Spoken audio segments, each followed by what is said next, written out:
fellowship with one of our sister counties. So thank you, Dr. Fritz. Yes, ma'am. Moving on, items for approval on this agenda, items 1.03, 4.01 through 4.05, 6.02, 7.01, 16.01, 16.02, 17.01 through 17.04, and 19.01. Public participation times. For items on the consent agenda, we have a 6:30 p.m. for items on general interest pertaining to public education in Volusia County. A total of 15 minutes will be provided for public comments at that time.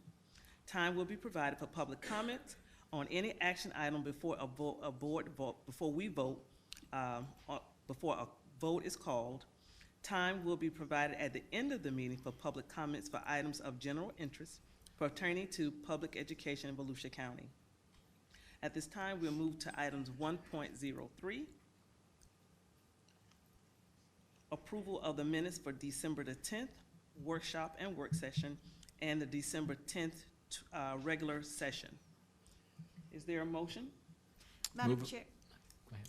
I move that we accept the minutes of these two meetings, one from December 10th and then the meeting as well as the workshop. Did I hear a second? Second. Okay. The motion was properly moved and second. Any discussion? Hearing none, all in favor? Aye. Aye. Those that oppose? Ayes have it, and the motion is carried.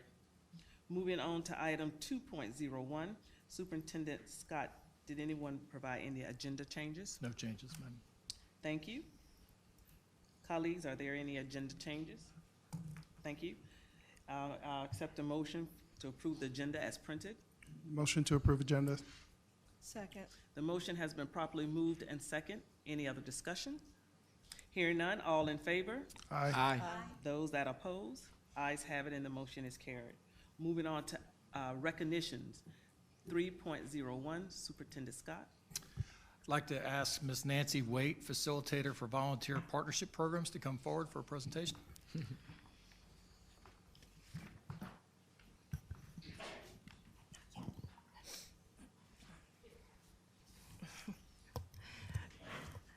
Good evening, Chairman Wright, members of the board, Superintendent Fritz. I'm Nancy Waite, and I am your facilitator for the Volunteer and Partnership Programs, and I'm excited to be here tonight to recognize our outstanding volunteers of the year and our teacher volunteer team. So throughout the years, our volunteers have provided millions of hours, and I'm happy to tell you for the first time, I think in history, our volunteers surpassed 1 million hours last year. So I'm excited to share that with you. We are going to start with our Standing School Volunteers. This award is presented annually to school volunteers who have shown outstanding dedication, commitment to quality education in Florida. And they're based on criteria from the state, based on the type of contribution, the character of service, the number of years that they served, and the breadth of their service. The Outstanding School Volunteer Award recognizes youth, adult, and senior. And Volusia's, all of our schools submitted names, and our winners were selected to represent Volusia at the state. And of course, I haven't heard back from the state to know whether or not we have a state winner, but I'll certainly let you know if we do. Last year we did have an adult winner. So it is with great pleasure that I share with you that the winner of the 2019-2020 Outstanding School Volunteer Award in the youth category for Volusia County Schools is Brianna Martin, who is a student at University High and was nominated by Forest Lake Elementary. And I'd like to invite Miss Virginia Freeman, who's principal of Forest Lake, to come forward with Brianna to share a few words about her and the service that she provides at Forest Lake Elementary.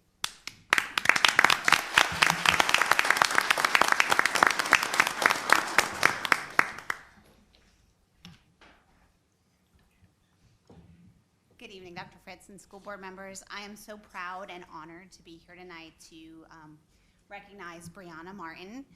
I am a new principal and a new principal to Forest Lake Elementary. Brianna has way more experience there than I do. Brianna is currently a University High School student, but she's been volunteering since she was a Forest Lake student. And I can count on her for just about anything. Brianna comes to every event. She smiles. She'll do whatever is asked. She helps students, teachers, parents. Her work ethic is top-notch, and I can't say enough about this young lady. She deserves this award, and I'm very hopeful that she will win at the state level because she's that much awesome of a volunteer. Would you like to say a few words, Brianna? Well, on behalf of the Volusia County School Board, I'd like to present this trophy to you, honoring you as Volusia's Youth Volunteer of the Year, as well as a plaque and a pin. So congratulations to you. Thank you.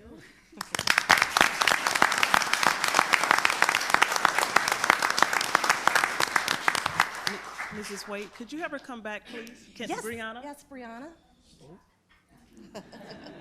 Not getting away that easy. We're not going to make you speak, but just in case any of my colleagues would like to congratulate you, I do, but I will open it up to any of my colleagues. Would you like to say anything to Brianna? I would. Go. Make sure you put that on your scholarship essays, and when you write to colleges, that is a very prestigious award, and you'd be surprised where, who knows, where somebody might be sitting in another school district or sitting in a college entry level, sees your name, and maybe was a teacher at Forest Lake or someone who was at university and goes, I know what that award is about. I know this young lady. She goes to the head of the class. So just want to let you know. Go ahead. And so I want to thank you for helping our students and also for helping us carry out our mission, which is to provide an exceptional education to our students. So thank you. So I want to also tell you thank you and tell you that doing all of the work you've done is not only a great honor for you, but it's a great honor for all the children's lives that you've touched. And I wish you the very best, and I agree with Mrs. Cuthbert. Be sure to put that on your resumes for college. Sure. How many hours With Forest Lake alone or in total? total? Total. It's over 600. All right. This year? Last year. In total, from Total. like 9th grade until now. That's awesome. It's very good. Congratulations. Thank you. So, Brianna, are you planning on being a teacher? Not a teacher. I want to go to FSU and be a forensic psychologist. Oh, fantastic. Well, congratulations. That's very impressive. I always like to see our youth give back. Believe it or not, peer-to-peer mentoring is much more effective. And thank you for giving up your time. Thank you.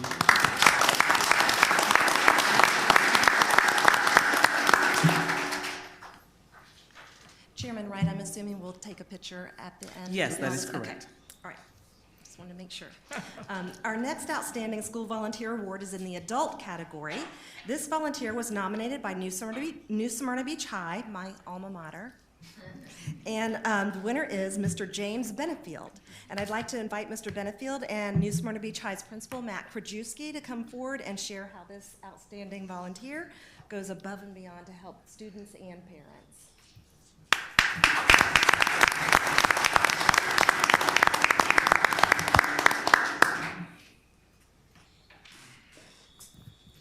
Good evening. Good evening. Chairman Wright, school board members, Dr. Fritz. We talk about at our school a lot about why we do what we do, a mantra from Dr. Fritz, and we hope it's to make the difference in the life of a student. And this gentleman sitting next to me definitely does it. I'm going to read some of the things that he's done for us. He meets individually with our students and parents to provide information and answer questions regarding the financial aid process, that whole FAFSA thing, which is cumbersome. We had a meeting today, as a matter of fact, with the college board gentlemen about things you need to do with the SAT day that's coming up and all of that, and how important it is. He was recruited by our district to present at the College County Expo at Mainland High this past fall, which means his influence has now impacted students in our district. He spends almost 25 hours a week at our school, unpaid. I feel bad, we had an office for him, but the district crisis team came and took his office, but he's still here, so we appreciate that. We make referrals by our counselors for students to meet with him, and he talks to them about scholarship opportunities, and then discusses what are your goals about what you want to do and where do you want to go to school. He also has relationships with college admission counselors throughout the state, which definitely benefits our school with that connection. He coordinates the college visits on our campus each year, maintains close contacts with these colleges because there's constantly changes in new programs. He also assists with our scholarship boot camp, which we just had this past week, helping students complete their paperwork and essays to really apply for the almost $1 million that our wonderful community of New Smyrna Beach offers our students. He has positively and forever influenced and enhanced the lives of countless number of students. We also know that his involvement in motivating the students contributed greatly to the 9% increase in our most recent graduation rate. I had to throw that in, so we're proud of that. They appreciate all Mr. Benefield does, and I can tell you he makes New Smyrna Beach High School a much better place. And I always say every school needs a Mr. Benefield. We're so proud of him and of the recognition that he so richly deserves. So again, we appreciate it. Yay. I do know he wants to say a few words also, so Yeah. yes. First off, I have a hard time receiving honors because I do this because I feel it's something that everyone should be giving back to the community. I'm a firm believer in that. Also, there is nothing that makes my day better than seeing a student who comes in, has a stress level through the roof because they don't know what their future holds for them. And if I can relieve that stress and they walk out believing they know they have a future, my day is made. I can't ask for anything else. Also, it becomes much easier to be a volunteer and do this when you have the support of the administration and people you work with. I am fortunate that I am biased. I work at the very best high school in Volusia County, and I'm sure Ms. Cuthbert would agree since I've known her before. But there's people that I work with, the counseling staff at New Smyrna Beach. If I don't mention Raquel Heath, Kathleen Weeks, Miss Burns, Miss Johnston, and Miss Salisbury, I'm sure I'd be beat tomorrow when I go back. The administrators have also been extremely helpful in what I do at the school. They may change constantly, but I have one administrator that I'd like to name just because I've known him for so long, and he's always made me feel so comfortable. His name is Mr. Tim Merrick, and even when I retired from the school and come back and we have events, he always reminds me, he goes, "You're always a member of this CUDA family." So I could not be up here without supportive people like Mr. Tim Merrick. So I want to thank everyone the opportunity that it allows me to come in and work with the students.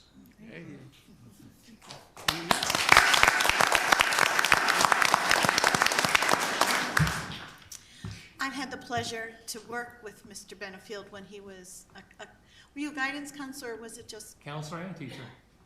pardon? Counselor and teacher at the same time. At the same time, because I knew you weren't just a counselor, but we were able to work hand in hand, so I know first well what a marvelous, marvelous person you are. And the kids just think the world of you because they trust you. And you never look down at them. You're an equal. And that, if anything, you have some kind of aura that you're a student whisperer. And it's wonderful, so thank you so much. I've always thought that, and it was such a pleasure that you've been recognized on a district level. So congratulations to you and your family. Thank you. I just want to say thank you for returning. So after you put in all of those years working with the students there, thank you for not walking away and just saying, okay, I'm finished, and I'm going to enjoy every moment of my life. But thank you for coming back and continuing to give to that community. And I too want to say thank you. I understand from working on a collegiate level, FAFSA is a challenge for us at times. So if you're able to walk a student through that process, help them with their resume or their letter of interest, that is so valuable, or even direct them in a path that best suits them. It may not be college, and so college may not be for them, but just for your influence and your encouragement, thank you very much. We need more of that. Well deserved.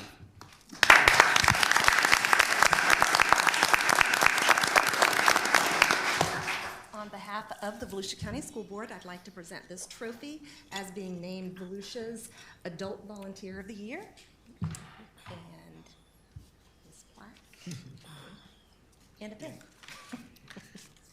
And please don't leave, we'd like to get a photo of you before. All right, thank you very much. Thank you. Thank you.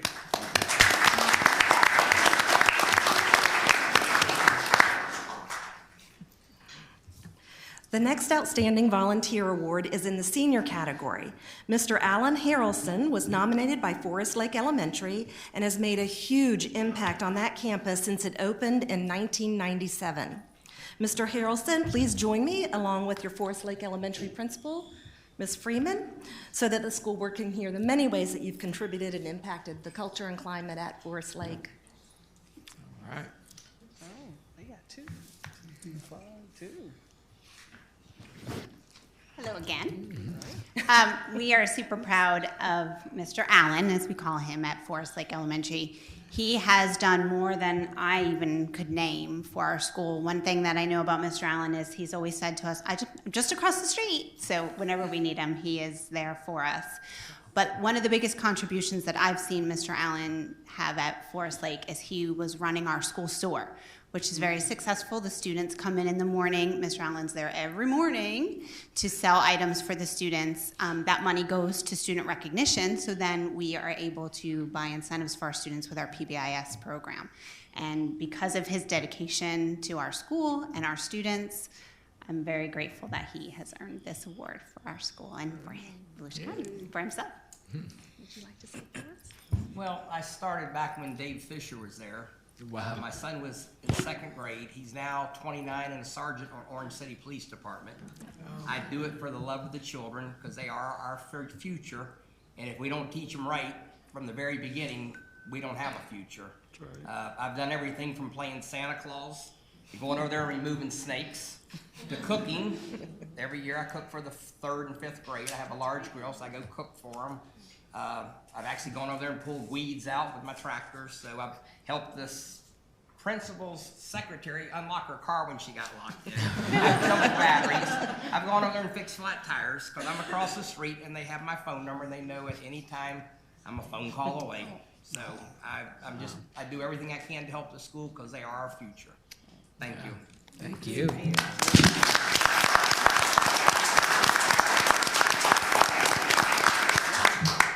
So first of all, I'd like to thank you for the snakes. I love snakes. I've lived in that property since '68, across from the school. So they're your friends. I'm sure they just go across the street. But thank you, and again, you can tell the load and the burden that you take off the principal just by helping with what you do. And all I could picture was getting up in the morning when it's 30 degrees to go to the school store, and I'm sure there were many mornings like that. So thank you, and thank you. I was trying to think back. You said you were there when Dave Fisher was there. So that was in the 90s, was that? Yeah. Matter of fact, when they would have hurricanes, he would open the school. In the event they needed a shelter, I would go over and hang out with him and just to visit with him. Well, that's good because he doesn't have too many friends anyway. So that's good. And I'm saying that, and Dave, I hope you're listening because he does listen to these things. Fantastic. Yeah, my wife was one of his assistant principals back then. He didn't keep them long because he ran them off all the time. But anyway, he's a great guy and a good friend, and I know he's very proud that you're receiving this award. But golly, when you live across the street from a school, you are going to be called on a lot. I believe it. But thank you so much for everything you've done. Amazing.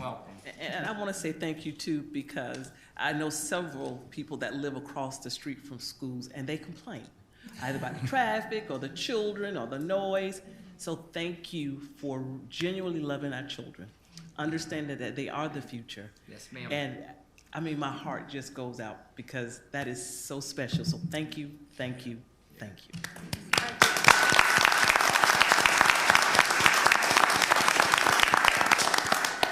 Mr. Harrelson, I'm so glad you were able to be here tonight. Mr. Allen. Mr. Allen. On behalf of the school board, I'd like to present this trophy to you for being named Volusia's Senior Volunteer of the Year. And this plaque and a pin as well. Thank you and so please much. don't leave so we can get your photograph. All right. Thank you so much. Thank you.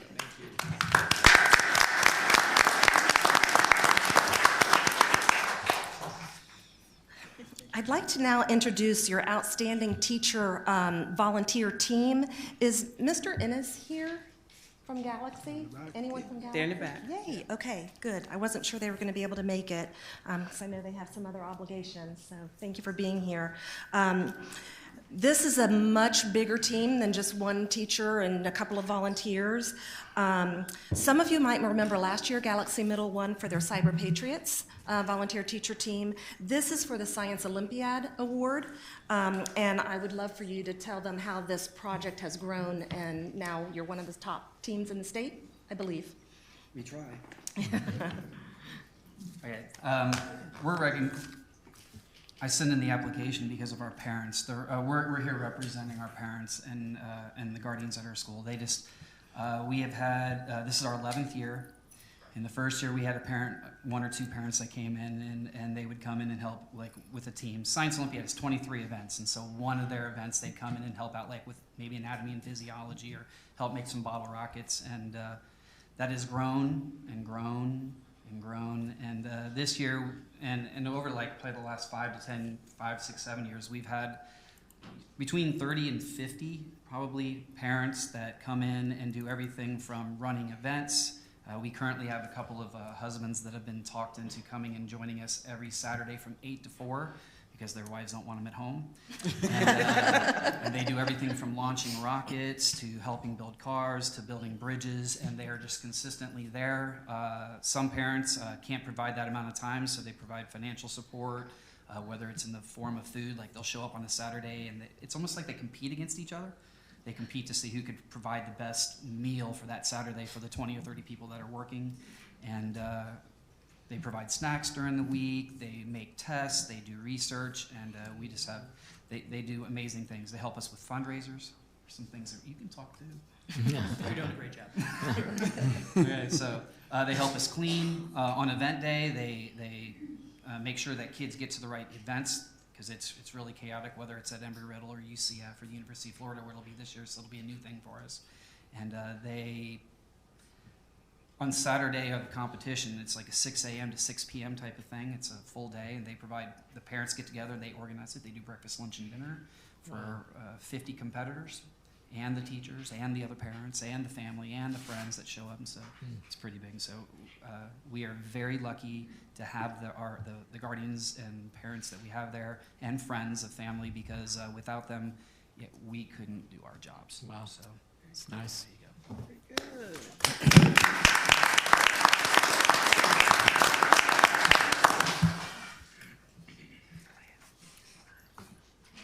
So on behalf of the Volusia County School Board, I would like to present this certificate to your team, and I couldn't fit all of their names on it, and there were too many pins to bring, so we're just sending them to your school.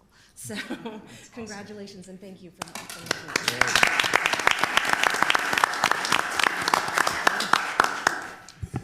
And so, once again, District 5, yes, that makes us super excited today. That's exciting. Thank you guys so much for what you do for our students. I want you to know that as a school board and school district, I'll say that we are very supportive of all of the hard work you guys are doing at Galaxy. We see it, we know it, and we support it. I want you guys to know that, okay? Thank you for the Saturdays. I didn't even know about that. And so let me know when steak is, once it rises to the level of steak for lunch, because you said they outdo each other.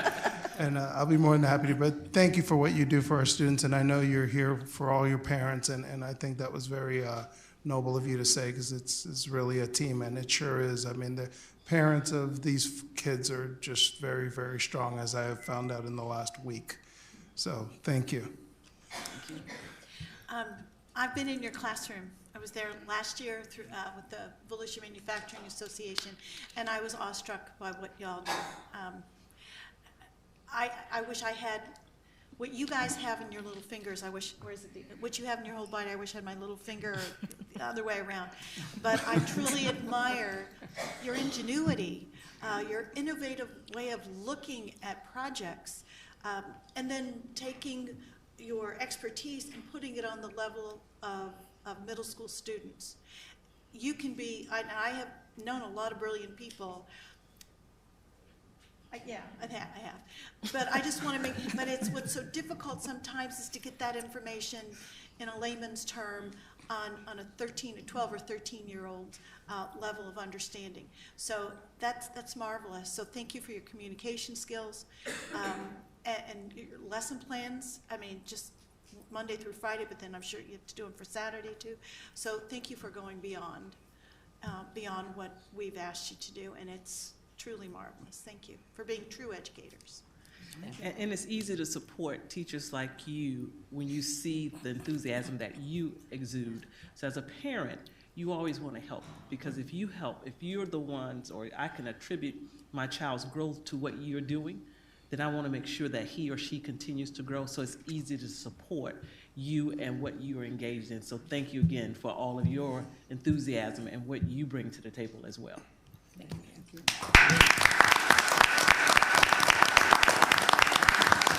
So if all of our awardees can meet us right out in the foyer, we're going to take some photos, please. We're going to take about a 5-minute break.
Moving 2020-03, Superintendent Fritz.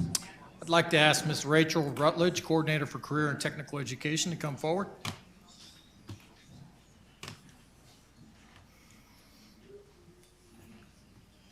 I waited for my name to be called this time. All right, good evening, Chairman Wright, members of the board, Superintendent Fritz. We are very grateful to be here this evening to ask for your hand in declaring February CTE month in Volusia County Schools. I'm Rachel Rutledge. I'm the Career and Technical Education Coordinator for Volusia County Schools. Next to me, I have Kalia Graham, and she is a senior in the Health Sciences program at Deltona High School. Next to her is Ryan Helms. He is a junior in the Health Science program at Deltona High School. And then Corinne Birkenvine in the Promotional Enterprises program at Spruce Creek High School. So I'm actually going to turn it over now to Kalia. Good evening, everyone. This is a resolution of the School Board of Volusia County, Florida, proclaiming February 2020 as Career and Technical Education Month for the School District of Volusia County. Whereas the efforts of career and technical educators, business, and industry stimulate the growth and vitality of our local economy and that of entire nation by preparing graduates for careers that are forecast to experience the largest and fastest growth in the next decade. In career and technical education service as the backbone of a strength, well-educated workforce and contributes to America's leadership in the international marketplace. And the workers of tomorrow are in our classrooms today. Career and technical education provides Floridians with school to careers and school to college connections, helping students experience practical and meaningful applications of any number of skills, and more than 431,000 secondary job preparation students and 209,000 post-secondary career and technical education students in Florida engage in this type of meaningful education. Wherefore, as career and technical education offers individuals lifelong opportunities to learn new skills, providing career choices and potential and satisfaction. Will you resolve to proclaim February 2020 as Career and Technical Education Month for Volusia County Schools? Thank you. Very good. For those of you listening in, if you're not familiar with career and technical education, it is hands-on instruction that reinforces core academics that leads to college and career with opportunities to engage in the community and opportunities to excel in the class. Thank you. The Superintendent recommends the approval of Resolution 2020-03, recognizing February 2020 as Career and Technical Education Month. You've heard the superintendent's recommendation. Is there a motion? So moved. Second. The motion has been properly moved and second. Any discussion? Hearing none. All in favor? Aye.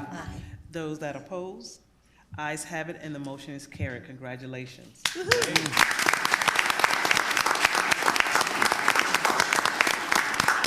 And after we do all the recognitions, we would like to take a photo with our students. Thank you. Resolution 2020-04, Superintendent Fritz. Yes, I'd like to ask Mr. Nick Prince, Specialist for Minority Achievement, to come forward for the the African American History Month resolution. Good evening, Chairman Wright, Board, Dr. Fritz. I'd like to take this opportunity to introduce Diamond Whitley. She is a fantastic example of the kind of students that we have in Volusia County. She represents determination, hardworking, perseverance. She went to DeLand High, but she's going to graduate from Spruce Creek High. She loves performing. She's a natural performer. She loves performing in theater and dance, and she's National Honor Society. She's a great student. And so she's going to read a little bit of our African American history proclamation. In 1926, Carter G. Woodson proposed the idea of Negro History Week. In 1976, Negro History Week was officially recognized and changed to Black History Month. African Americans have made important contributions to the cultural fabric of this country while achieving significant recognition in American literature, science, music, art, movies, culture, and political leadership. And Volusia County Schools serves approximately 10,000 African American students, which is 16% of the student enrollment. So I'm asking that you will acknowledge the African History Month recognized for February 2020. Thank you. Superintendent Fritz. The superintendent recommends the approval of Resolution 2020-04, recognizing the month of February 2020 as African American History Month. You've heard the superintendent's recommendation. Is there a motion? So moved. Second. The motion has been properly moved and second. Any other discussion? Hearing none, all in favor? Aye. Those that oppose? Ayes have it, and the motion is carried. Thank you very much.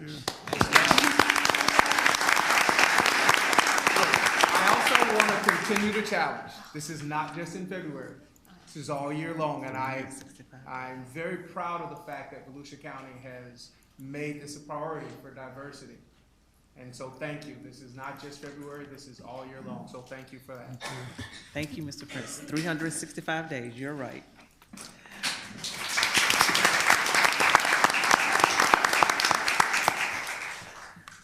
Item 4.03, Resolution 2020-05. Superintendent Fritz. Yes, we have a resolution to celebrate Literacy Week in Florida. I'd like to ask Ms. Tracy Blinn, Specialist for Reading and Language Arts, to come forward.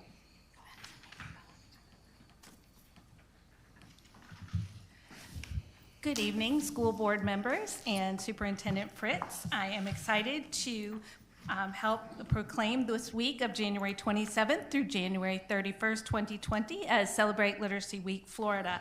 Elementary, middle, and high schools around our district have many different literacy-related events planned, from read-alouds to vocabulary word of the day contests and literacy nights at their schools. We have made for each of you a bookmark that you can take away with you. So I don't know if I can stand up and hand this, or if someone would like to collect it for each of the members at the dais this evening. You just hand those around. And by having this, we have included our hashtag that's been sent out to all of the schools for Twitter for hashtag VCSCLW2020, and there is a QR code included, so you can view all of the activity plans that are taking place throughout our district this week, and those activities linked to the state Just Read Florida website, so that QR code is included for you. I'm now going to introduce to you our Celebrate Literacy Week student ambassador, who will share parts of Resolution 2020.05. Please let me introduce to you Ms. Bella Piccolo, who is a 4th grade student in Ms. Hargrove's class at Woodward Elementary School. Go ahead, Bella. Whereas, helping every student in the K-12 system to read at or above grade level and making literacy the priority of every citizen in Volusia County. And whereas, raising awareness of the literacy programs and projects offered and to increase involvement in these programs and projects. And whereas, aiming to promote the enjoyment of reading for all ages, children to adults. And whereas, parents, families, neighbors, and mentors play a crucial role in helping children learn to read, and that a copy of this resolution be spread upon the official minutes of the school board of Volusia County, Florida, distributed to all public schools and appropriate governmental bodies in Volusia County, Florida. Very good.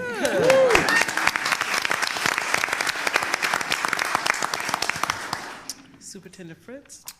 The superintendent recommends the approval of Resolution 2020-05, recognizing the week of January 27th through the 31st of 2020 as Celebrate Literacy Week in Florida. Thank you. You've heard the superintendent. You're moving too fast. I'm sorry. That's okay. Colleagues, you've heard the superintendent's recommendation. Is there a motion? Madam Chairman, I move that we have this week, like all weeks, especially this week, 27th through the 31st, to be Literacy Week. Second. The motion has been properly moved and second. Any other discussion? Hearing none, all in favor? Aye. Those that oppose? Ayes have it, and the motion is carried. Yeah. Thank you. Thank you.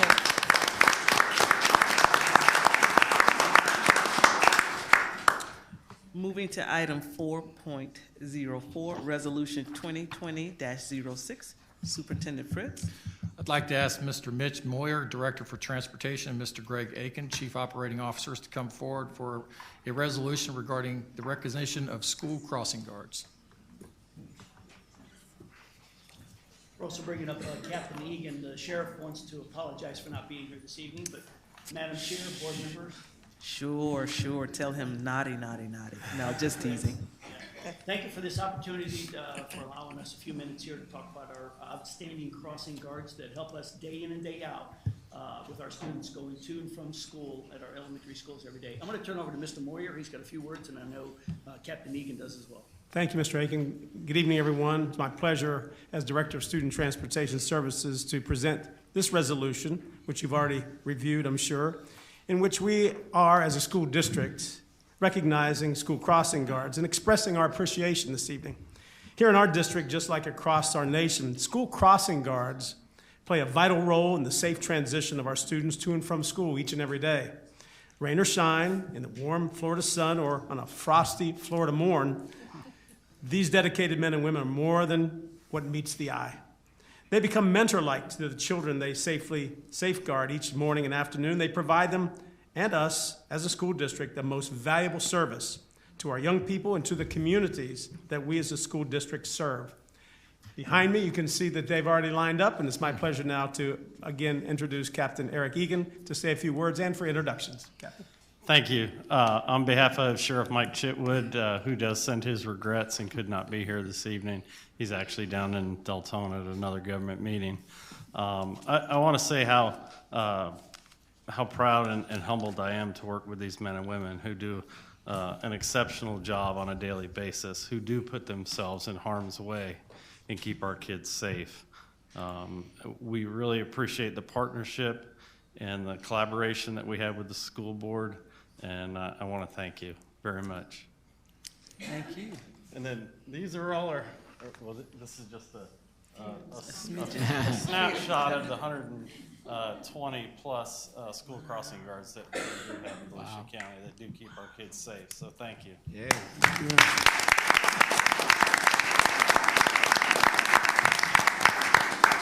Would any of you like to say something, colleagues? Yeah. Go ahead. You know, so much, and many people do not realize that you are not employees of Volusia County Schools. You're employees of the Volusia County Sheriff's Office. And like our bus drivers who do work for us, many times it's your face is the first official adult face that a student sees when they come to school. And so, and I've seen so many of you work. Your patience, your passion for helping students, keeping them safe, and just shaking your head at drivers who do not obey the laws. Certainly appreciate all that you do in the mornings and in the afternoons. Thank you. Thank you isn't enough, but thank you. And as a product of Volusia County Schools, I used to walk to Highlands Elementary, and my crossing guard name was Miss Shepherd.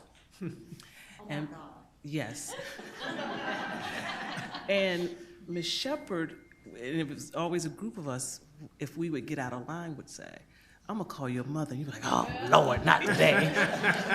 But you remember that because for 6 years, we walked from where we lived, we crossed over, it's now Nova Road, but Nova Road was not as wide because it had a ditch there.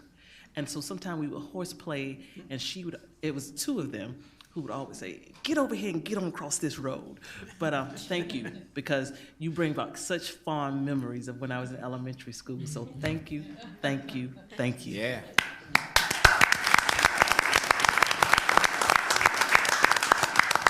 Superintendent Fritz. The superintendent recommends the approval of Resolution 2020-06, recognizing school crossing guards.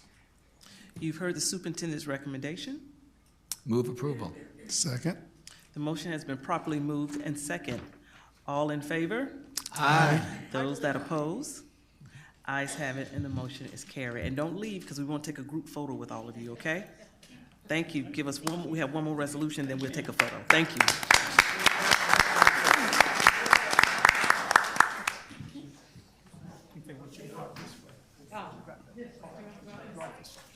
What is it, ready? There you go. Line up there.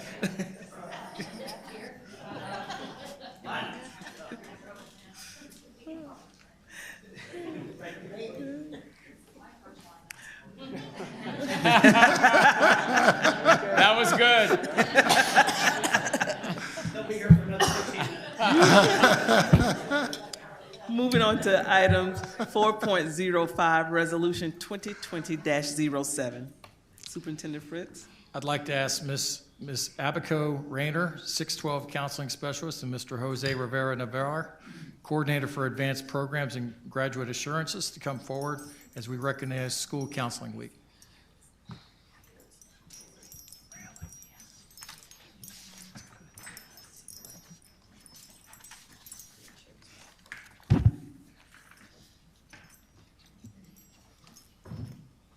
We brought reinforcements.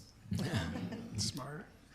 Good evening, Chairman Wright, school board members, and Dr. Fritz. It's my honor to be here today to kind of present this resolution along with our friends here. With me is Abaca Rayner, like I said, our secondary counseling specialist, and I'll let her kind of take the mic from here, and then she'll introduce our guest. Hello, guys. Tonight we are asking for the School Board of Volusia County to recognize the week of February 3rd through the 7th as School Counseling Week, even though every week should be recognized as School Counseling Week. I am joined by 3 of our outstanding students. From Citrus Grove Elementary School, we have Lily Ellis, a 3rd grader whose school counselor is Miss Dana Copes, who's with us tonight as well.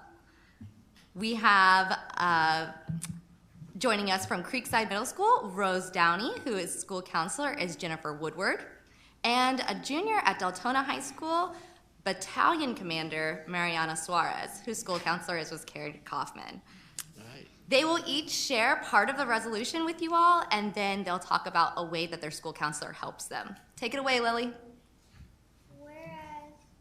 Whereas school counselors are employed in Volusia County schools to help students reach their full potential and. Do you want to share your poster too? My school counselor helps me get better by being kind, not bad. Whereas school counselors help parents focus on ways to further the educational, personal, and social growth of their children, and my school counselor helps me get better by assisting me with class choices to help me prepare for the future, assisting me with peer conflict resolution, assisting with identifying opportunities for community involvement, and planning fun and enriching academic recognition activities and field trips.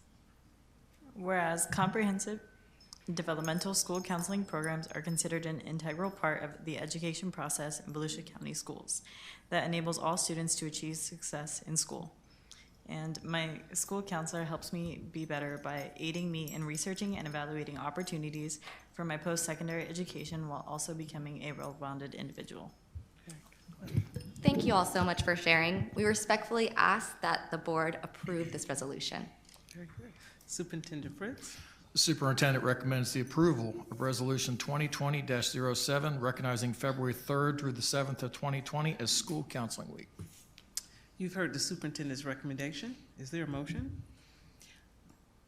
Madam Chair, I move that we accept 2020-07, February 3rd to the 7th as School Counseling Month. And it is, I agree with Abaco, it is every week. You guys did a great job. Thank you, ladies. I second it. The motion has been properly moved and second. Any other discussion? I'd like to have a discussion. Sure. Just because we just came back from Tallahassee, and school counselors was one of the main topics that we spent some time with each of the legislatures. And just to say that we don't have enough of you, and we need more school counselors. And we have a ratio right now of about 1 to 450, 1 to 500. In some schools, we have 1 per 1,000. Yes. We need to get that down closer to 1 per 200. And I just want you to know that we were all up there fighting the good fight for you. So thank you for what you're doing, and we just need to clone you or something. But we got to have more. Thank you so much. Thank you, Mr. Madam Persis, Chair. and you're absolutely right. That was one of the topics based on some funding. We said make sure that you earmark, 'cause sometimes they don't earmark it. It doesn't necessarily make it to the proper place, but we really was focused on guidance and counseling, so thank you. Or it's no longer called it guidance counselors. That's correct. It's school counselors. Yes, School we have dropped the counselors. G. Oh, Yes. okay. School counselors, okay. Thank you. The motion has been properly moved in second. Any other discussion? Hearing none, all in favor? Aye. Those that oppose? Ayes have it, and the motion is carried. Congratulations.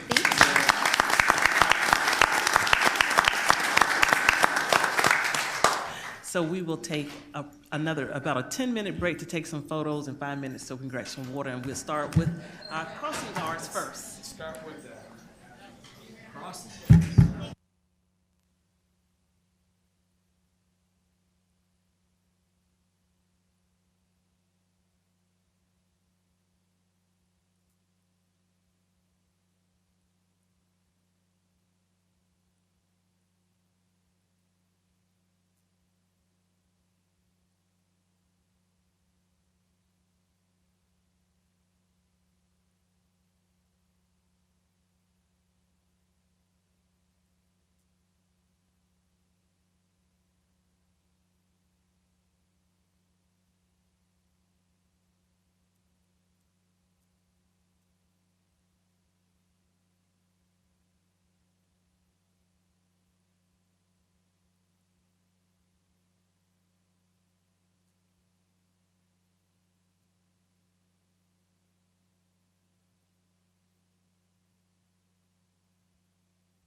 Yes, sir.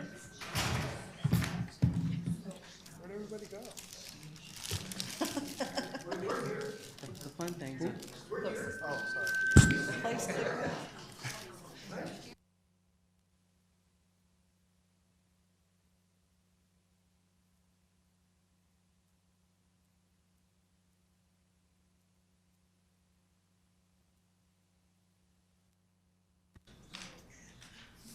We will resume our meeting. Moving to items 5.01, public participation concerning items on the consent agenda. Do we have any cards?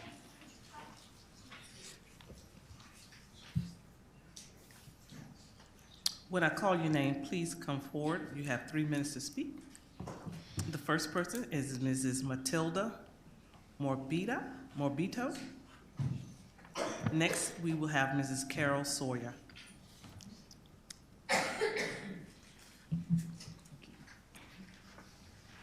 Hey, this is much nicer than the commissioner chambers.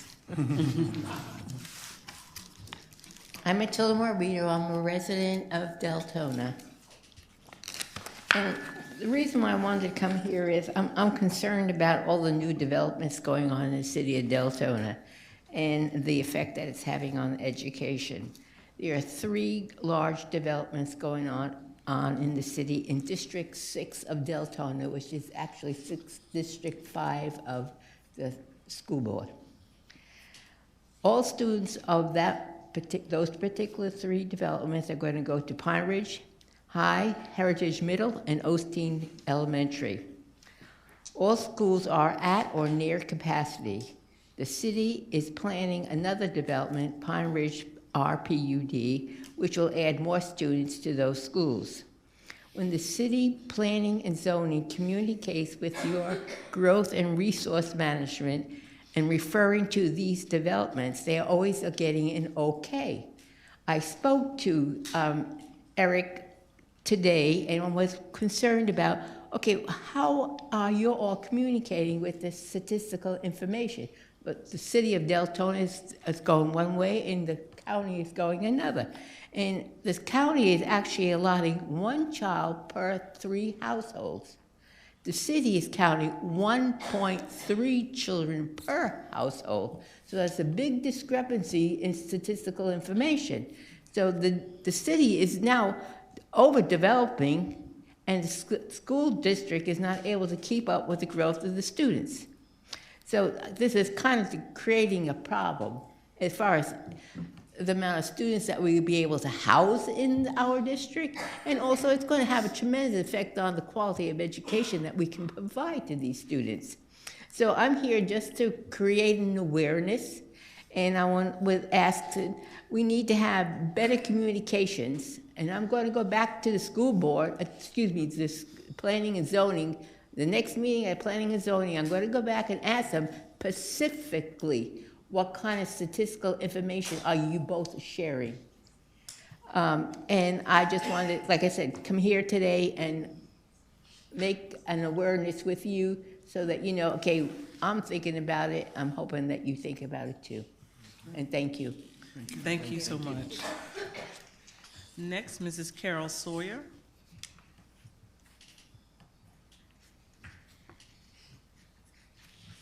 I know you're all thinking, oh no, she's coming again.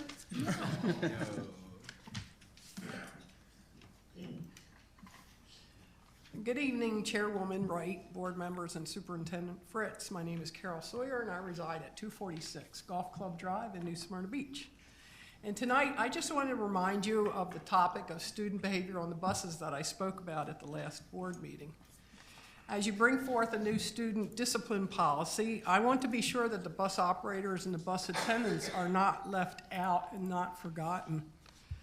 Mr. Nick Prince was speaking this morning at our professional leadership training, and boy, was I really encouraged by what he was saying about student behavior. He was relating it in the classroom and bringing it out to the school buses, talking to the bus operators and attendants in our leadership training. I was very encouraged, and the students nowadays are much different than they were back when I was in school, or even when my kids were in school. The culture of the bus operators and the bus attendants also has to change a little bit with the culture of the students. And that's going to be a little hard to do, but I'm looking forward to working with whomever so that transportation does not get left behind. And thank you for listening to my request and helping us with our student behavior on the buses. Thank you. Thank you. Moving to item 6.01, removal of items from the consent agenda. Superintendent Fritz, did anyone request any items to be pulled? No, Madam Chair. Thank you. Is there a motion for us to approve the consent agenda as printed? I move that we accept the consent agenda as printed. Is there a second? Seconded. Carl did. Oh, okay, I didn't hear him, thank you. The motion has been properly moved and second. Any other discussion? Yes, ma'am. So we have a long list of field trips on here again, and I know that I have stated this before, and we don't have any that, we're this time approving after the fact or that they're happening in a day. But my concern is some of them say that they were submitted in September, and I'm not sure why we're not seeing them till now. And there's also some discrepancies in them. Some of them are very clear, very detailed. We know everything we would need to know about it, and then some are not. And so I would just like to work on that, piece, if we could just get some more consistency. And I don't know why, if, they're submitted, why it's taking 4 or 5 months before they come, because then it puts the deadline, close. Agreed. Okay. Do you have anyone that can address that? The person that I had could address it is actually on another assignment at this time, maybe an area superintendent. Is there someone that can talk about the delay from the time that it's committed or submitted to the district for approval? Ms. Kaur or Ms. Freeman? I'm not sure.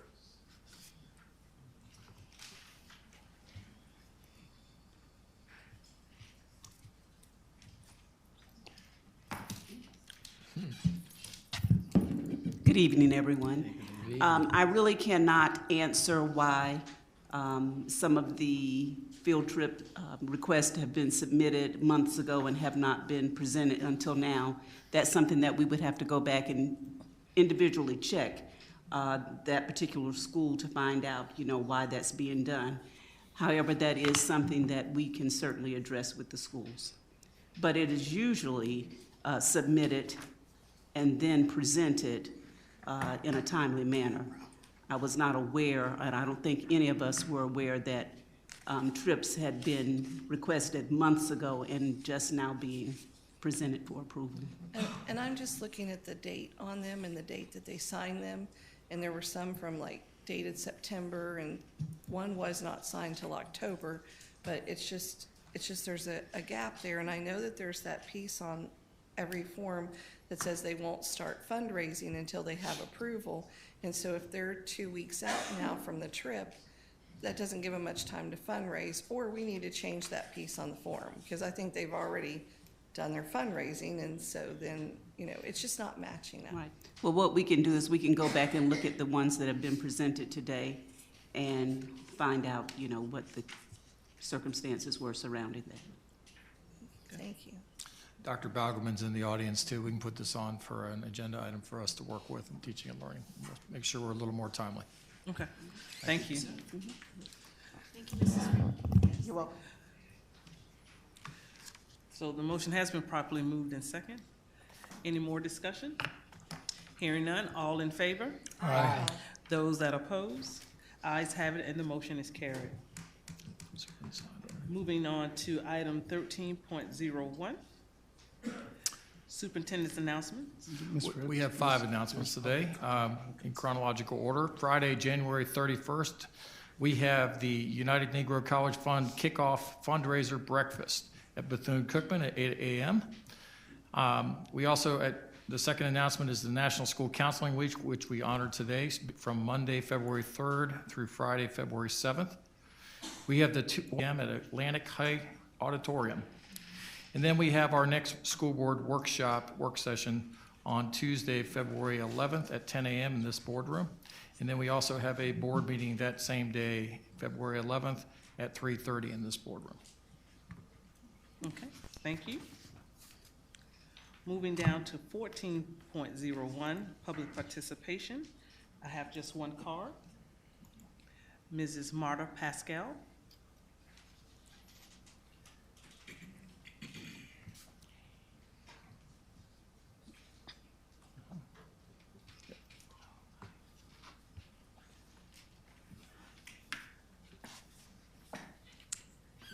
Good evening, Chairman Wright, board members, Superintendent Fritz. My name is Marta Pascal, and I reside at 440 Pendry Drive in Port Orange. And this is Dick McNerney, just accompanying me at this time. I hope that's acceptable. I'm a former teacher, principal, and district level administrator with Volusia County Schools, and I'm currently working as a realtor with Adams Cameron and Company. And Dick McNerney is probably well known to you as a commercial agent in this town. On behalf of my broker, John Adams, I submitted this past November an RFP for real estate services to Volusia County Schools. On the consent agenda this evening is a rejection of all bids for real estate services. It is our hope that the RFP will be reissued and that longevity, commercial experience, local to global marketing, local brand recognition, and commitment to our community will be considered in selection of the broker. Our team put a lot of time and effort into the application. John Adams himself, the president of our company, Dick McNerney, who's an extremely busy commercial agent here in town, my manager, his assistant, our administrative assistant, on and on and on, because there was a lot of information required that I, so new to real estate, did not have. So obviously this was a team effort. We do respectfully ask when might the reason for the rejection of bids be forthcoming? And with that, I will say thank you very much for your service to the community, and thank you for your time. Thank you so much. Sure. And so Superintendent Fritz would get with each of us individually and provide some feedback. Yes, Okay? thank you. Thank you. Moving to item 15.01, Human Resources Update. Mr. Joseph West, our new Chief Human Resource Officer.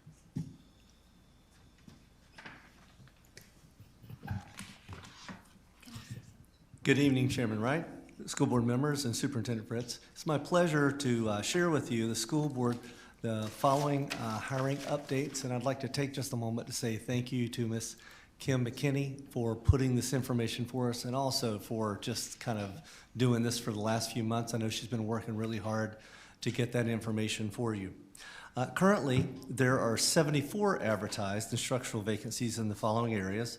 We have 4 in math, 6 in reading, ELA, 4 in science, 2 in social studies, 26 in ESE, 1 elementary primary, 1 intermediate elementary, academic coaches of 6, 6 intervention, and 3 specialty areas. And we have 15 kind of in the other category. While that is still quite a few, it's actually down from the 88 advertised positions that we had on January the 14th. So we are in the process of processing those students, teachers, and getting them in the positions as quickly as possible. So thank you. Can you reread those numbers for us, please? Yes, ma'am. Thank Sorry you. about that. I know that was kind of quick, and we just got those today. But we'll start. Math was 4. Reading ELA was 6. Science is 4. Social studies is 2. Our ESE is 26. And we have a primary elementary is 1 and intermediate elementary is 1. Academic coaches, 6. Intervention, 6. Special areas are 3. And we have, in those other areas, 15, which includes speech, media, guidance, CTE, and some of those other electives. Thank you. Yes, ma'am. Colleagues, do you have any questions? No? I have a question. Sure. I just have a question for Dr. Fritz. And I realize this is your first day. Thank you. Yes, so it I'm is. not asking you any quick questions. I Mark, appreciate so that. Relax. But to Dr. Fritz, because he's been here now like for 6 days. Exactly. You know? He's been here a whole month. But anyway, when it gets down to the academic coaches and intervention teachers, are those truly really vacancies, or are they just folks that we have moved into the classroom or they've taken other positions and we're not really planning on filling those? So a little bit of both. I'll share with you that academic coaches are not necessarily in front of students. They are there to assist the adults in the building. So the immediate impact would be those teachers that are true vacancies where children are rostered. And so one of the things we've tasked with our staff with as of today, actually, as we were going through looking at those vacancies that have been out there, where truly they exist and there's no teachers or no students assigned to those classes. So I want to gather that information. That is allocated funding that we've placed out there that is not being spent right now. Yeah. So for us, it's a way for us to bring it back. That's one of the tasks that Mr. West and Ms. Miller have been given to start doing that and looking at that. The intervention specialists, the intervention teachers are working with students. They tend to work with students that's where you have that tier 2 and that tier 3 instruction when they're doing small groups and working. So if there's a vacancy there, that type of support might not be happening in that capacity. Got it. Thank you. So Dr. Fritz, so we're reporting one primary position. That means we have one vacancy in primary. That's what's on the vacancy. Now I would turn and ask the question I think you're going to ask, which is permanent subs, and how many are sitting in those positions in our schools. And I know at the last board meeting we were able to provide that. Mr. West, I don't know if you have that information this time, or we could send it to the board. We actually did request that information. It did not have the time. That hasn't changed from last time. I believe we had 6 last time, permanent subs is I think what Ms. McKinney had reported out, and I that hasn't changed as far as I know at that point. So then my next question is, how many positions are not posted, not filled with a permanent sub in primary? And so I think that's where. That is the question. That's what we drilled down to. That's the question. Yes, sir. And so. And if there's no need, then we shouldn't be posting it. Agreed. So, you know, if the students are in classes with teachers and we're in class sides, then we absolutely shouldn't be doing that. That's part of the processes that I hired Mr. West to do, so that we can really look at an apples to apples comparison. Vacancies should not be existing. In other words, principals shouldn't be holding positions in allocations if we're not filling them. Agreed. Yeah. Thank you. Thank you. Thank you. Moving on to item 16.01, student discipline regarding attendance. Superintendent Fritz. I'd like to ask Mr. Craig Pender, Coordinator for Educational Enhancements, to come forward.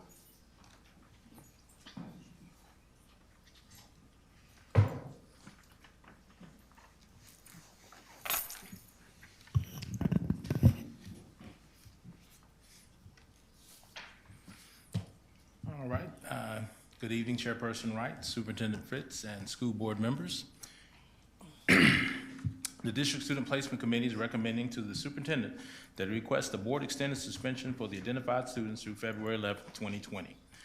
Alpha ID 1 UHKY, 1 YGPC, 1 SBJR, 1 RUDE, 1 SGAT, 1 QNCW, 1 RQNJ, 1 QLPC, 1 SBJR, 1 QKOR, 1 YGXU, 1 TAVV, 1 SSKA, 1 SLMW, 1 QDQQ, 1 QCML, 1 VRTL, 1 QUDI, and 1 YAVG. Superintendent Fritz. The superintendent recommends the board extend the extension of students identified by Mr. Pender from school attendance through February 11, 2020 for the purpose of study and evaluation. You've heard the superintendent's recommendation. Move approval of item 16.01. Second. The motion has been properly moved and second. Any other discussion? Mr. Pender, Madam Chair. Yes, go right ahead. There's a lot of kids.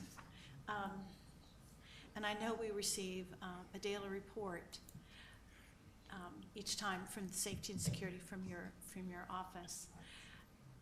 A lot of ninth graders. Will we at the end of the year kind of look back and look at the age groups, see maybe if we can help? It looks like it's middle school and ninth grade. If maybe look back and see maybe there's an emphasis of intervention that maybe we need to make at that level. And I've noticed it's not always the same school. And I heard Ms. Sawyer talk about culture. Our cultures are different these days. Is our handling of it the same, or are we too adjusting to the culture and understanding? We are adjusting. We are putting a lot of things in place. Again, pretty much everybody on here has a felony charge. So it's usually, unfortunately, due through the threats and things of that nature, or batteries, on employees. So when they have that, we have to keep them off. This is a very long list. I was kind of hoping that some of these would kind of be resolved by now. I'm hoping and praying that by next school board meeting, a lot of these will drop off. But we're kind of at the mercy of the court system. Like whenever they meet and make their final judgment, then we pull them off. But it did grow, and trust me, it's kind of insane for me to read these. I'm always afraid my tongue's gonna fall out. But we are trying to do things in place. A lot of stuff that Dr. Fritz has is we're trying to make sure that we do provide enough interventions before we ever get that way. We just met last week with some of the DJJ people, the JPO bosses, the lady who gives out the civil citations, Kathy Egley. I've been in contact with the juvenile state attorneys, and we're trying to work on some things as well. They weren't able to come to the meeting because we're trying to take a full big family approach of how to kind of keep these kids out of the system and keep them from getting to this level. Unfortunately, the ones that are on here, they did all the correct things that got them here. But a lot of times the information is going to the judges so that they can get it reduced as fast as possible. Yeah, at the end of the year, I think it would be nice, usually we have an all-day workshop. It'd be nice to see some data about where we need to address our most intervention efforts. And it also proves, and I want to thank you for the daily reports, because I recognize a lot of the 8 codes. Yeah. So it helps us when, instead of just kind of just blanketing, saying yes or no to this, the board and what we have to decide here, vote yes to continue the suspension, whether it's attendance or on the bus. But it helps us understand what the kids have been accused of doing and the disruptions that have been caused, and the way we must protect the students who are behaving. We have to protect their learning experiences as well. So thank you for the reports. Thank you in advance for collecting that data. And it also shows how important guidance counselors are. Oh, yes. Excuse me, school counselors. Yes. Thank you. I agree wholeheartedly, though. Thank you. Thank you, Madam Chair. Any other discussion? We'll call for the vote. All in favor? Aye. Those that oppose? Ayes have it, and the motion is carried. Moving on to item 16.02. All right. Discipline transportation. For the next motion, the District Student Placement Committee is recommending to the superintendent that he request the board extend the suspension from school-sponsored transportation for the identified students through February 11th, 2020. Alpha ID 1 QMUX, 1 RSZP, and 1 RTSV. Superintendent recommends the board extend the suspension of students identified by Mr. Pender from school-sponsored transportation through February 11th, 2020 for the purpose of further study and evaluation. You've heard the superintendent's recommendation. Is there a motion? So moved. Second. The motion has been properly moved and second. Any discussion? Mr. Pender, I have one question for you. Yes, ma'am. Can a student be suspended from both school and transportation, or is one or the other? It can be both. The way we try to look at it, if something happened on the bus, if the kid has kind of been generally decent at school and we feel like they can provide the transportation, we're not trying to double penalize. We're just taking them off the bus where they were creating the issue, because we're just trying not to double jeopardize kids. Okay, but for all practical purposes, it could be both? Yes. Oh, okay. All right. Any other discussion? I just want to bring up one topic that I shared with Dr. Fritz, but obviously we don't talk to each other. I had asked after we saw the report that came from the faith group to have the information. Some of that was very eye-opening for me to see how many in-school suspensions, out-of-school suspensions, and all that. So I asked Superintendent Fritz, who eventually forwarded it to Craig, to get that information regularly. That way we can, at least I can see where my schools are going. I was again, some of that information was very eye-opening to me. And then I also asked for it in an aggregate as well. So I don't know if you all would also like to have that, but something I definitely wanted to see, because there were a lot of disparities. And while there's a story for every suspension, without a doubt about it, but in some cases it was very different, so. Okay. Thank you for that. Any other discussion? Can I comment on that? Sure. As a wife of a discipline assistant principal for many, many years, I do know that data is only as good as the input. And sometimes the data is sometimes put in incorrectly, just human error. And the state changes, don't they change the categories? So it's very difficult to compare today's data like to 3 years ago, because it's much like the FSA. It's difficult to compare third grade FSA math to results maybe 1920 back to 1617, because the passing rates have changed. So we have to be very leery of data, because it's not always accurate. Plus, when you compare Volusia County with other counties, now at a Florida School Board Association conference I went to a year or two ago, I noticed Citrus County did not have any students. We had 24 students who threatened the sanctity of their campus, but Citrus County did not have one. And I asked a board member from Citrus County, and I said, why is it that you do not have any students misbehaving? She said, oh, we've got plenty. Quite a few have threatened to use violence against the school. And I said, but your data shows that there's nothing there, that you've done just fine. Well, it's because their sheriff refused to put the data in. They had it, but it wasn't put in the data. We in Volusia County have always been very accurate in our reporting, but we have to be very careful. And one thing, a former Alicia Parker, a former head of accounting and a student assessment here, always told me, you always have to be very careful of the data. You have to understand what the data says before you can interpret it.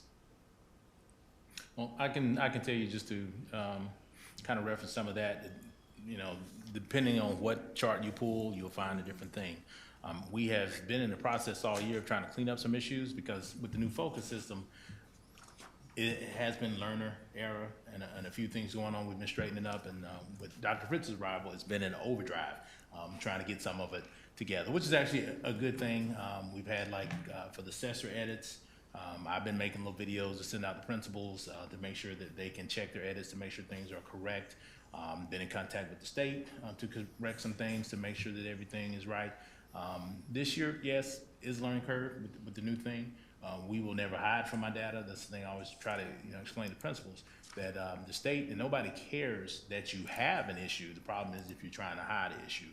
So I think that's the thing that you'll find with our schools, even with some of the inconsistencies and things we're working on, is nobody's running from it or hiding from it. It is what it is.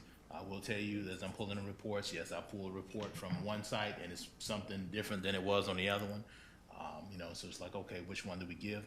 My thing is just trying to make sure that it looks consistent across the schools, so that you at least have an accurate picture, because I know everybody wants to know, is there a hot spot somewhere here or there? I want to, usually, no matter which report, the hot spots still show up, but we are very aggressively trying to clean up some things. We have a thing for the principals and APs. They now have to do a nice little online training to get a certificate from the state to kind of make sure that everything is a little bit more tight. That is the whole purpose of our code of conduct that we've been working on, is to make sure that every school is in the same ball field. and that like no matter, you know, what side of county, elementary, middle, or high, they were all dealing with apples and oranges. Some of the things that Dr. Fritz has coming, it kind of makes me laugh. There's some things I was trying to implement for the fall, but like I said, we got overdrive coming. So that's what I'm just referring to it as, but it's coming way faster than the fall. I'm just happy that, you know, some of the things I wanted to do, that I'm in line with what he wants to do. So there's gonna be a shift. I feel like by the time we hit the end of the school year, you're gonna notice a sizable difference on certain things, which is a good thing, because we're here for the kids, trying to keep them in class and not keep them home and not, you know, do all these other little things. But I think you're gonna be pleasantly surprised. Thank you, Craig. Board members, I'd like to give you a couple nuggets as we start to think about our district strategic plan. And student discipline and social emotional learning go hand in hand.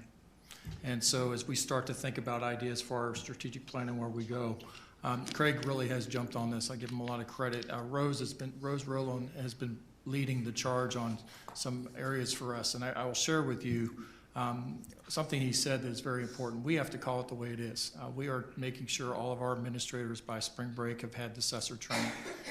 It's really important if kids get into a fight to call it a fight.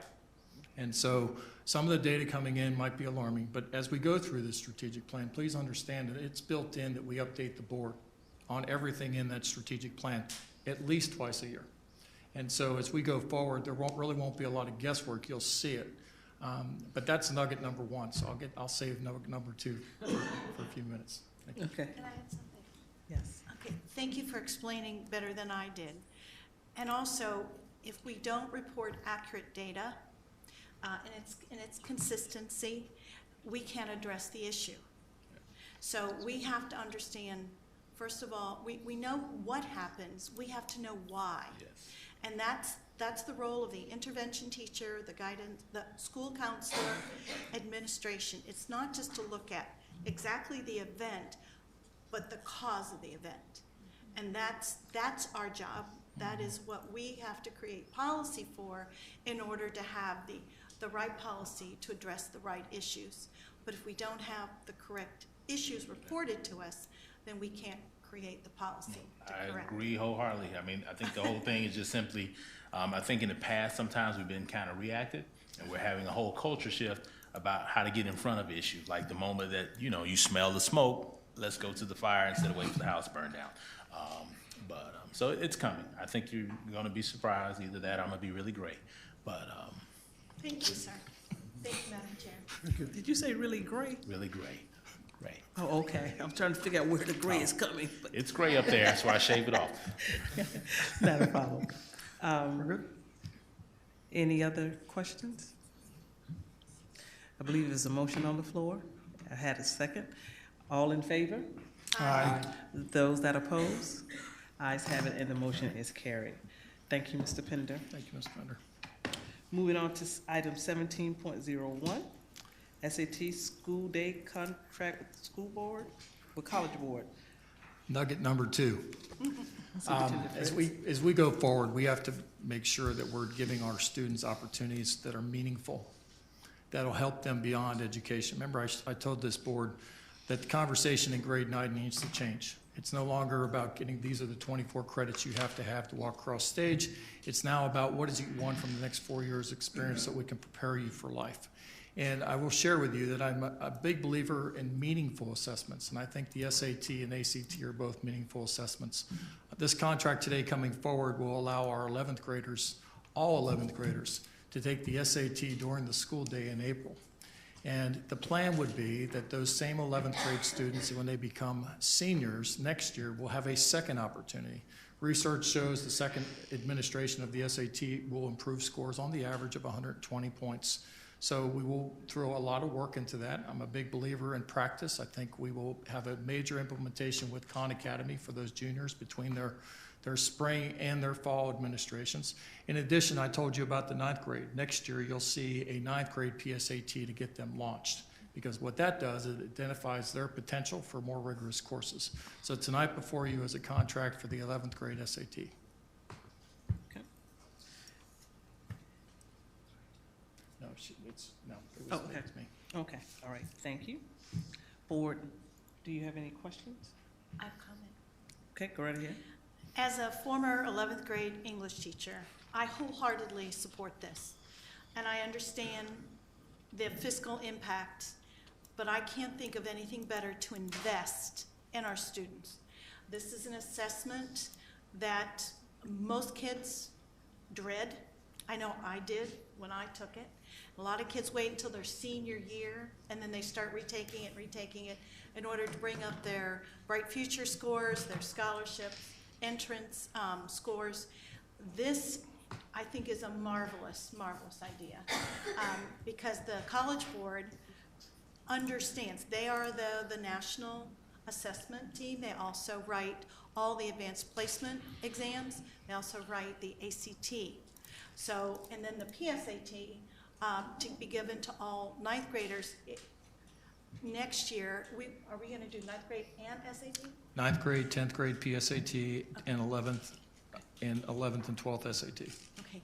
And it would be nice as the times pass, as those student scores, they can compare from ninth grade to 10th grade to 11th grade. We will see improvement. I know we will see it. Because what it does, it introduces our students to that national assessment, and also we can tell them how important it is to achieve this. Thank you for bringing this forward. I thought I would never see the day, but I think it's wonderful, and it's great. It's great for our kids. Thank you. Go ahead. Superintendent, currently, do we cover the SAT for students, or do they have to pay for it themselves? Currently, they have to pay for it themselves. And do we know how much that is? Yeah, it's about $54, I think $54 per student. Jose, is it about pretty close, within $1 or $2? Okay. So every 11th grader will have the opportunity to take this for free. Correct. Thank you, sir. That's awesome. Any other comments? Do we have any cards for public comment? Okay. Is there a recommendation? Yes, the superintendent recommends the approval of the SAT school day contract between the School District of Volusia County and College Board. You've heard the superintendent's recommendation. Is there a motion? Madam Chairman, I heartily welcome the recommendation and have our board move that we accept this motion. Okay. Did it come through that I was enthusiastic about it? Absolutely. I'll second that. The motion has been properly moved and second. Any other discussion? Hearing none, all in favor? Aye. Those that oppose? Ayes have it, and the motion is carried. Thank you. Moving on to item 17.02. I'd like to ask Ms. Deb Mueller, Chief Financial Officer, and Mr. Ronald Conrad to come forward. They are going to present to us today our comprehensive annual financial report.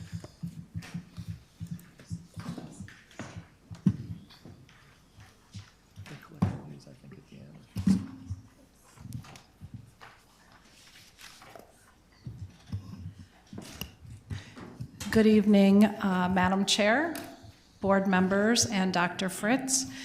We appreciate your time this evening. I'm Deb Mueller, Chief Financial Officer, and we do have Mr. Ronald Conrad, who is a partner with Cherry Beckert, and they have performed our financial audit this year.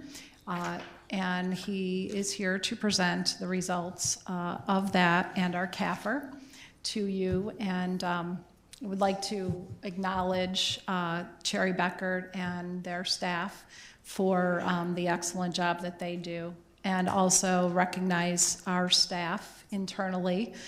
This is a large undertaking for them as well, especially with the challenges this past summer. And so I do appreciate the leadership of Ms. Bertie Trawick, the finance director, and all of her staff in pulling the information and compiling everything for this CAFR, and especially Dawn Fortes, who I know you recognized earlier this fiscal year. So I will turn it over to Mr. Conrad, and he will go through the CAFR with you.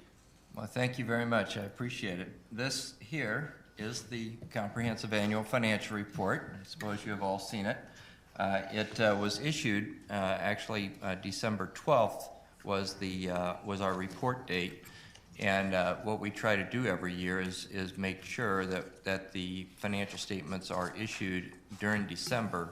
December 31st is the deadline date for the Government Finance Officers Association for the Certificate of Achievement program. So we're always looking to make that date. And as was just mentioned, there is a lot of work involved with the staff, especially with this Oracle implementation going on at the same time. They were doing double duty basically this year.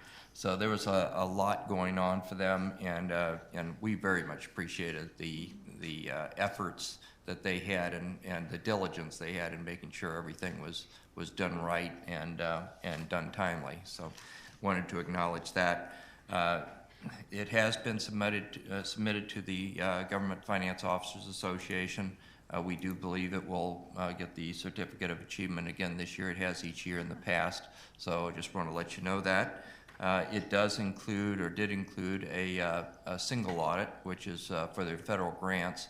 So as part of our audit, we look at the compliance aspects and internal control aspects related to select major grants that we have determined for the audit. So we didn't have any compliance matters or internal control matters related to those grants, and you will see that we didn't have any material weaknesses or significant deficiencies related to the audit. There was a separate management letter that is a standard letter that is issued for the Auditor General. We had one comment in there, and that was just really related to the Oracle implementation and the fact that there was a lot going on, and really it was related to subsequent to our audit, because last fiscal year we had the benefit of not having to work with the new system yet. That's still was still on the ongoing process, but you know, there was a lot going on, so we wanted to bring that to your attention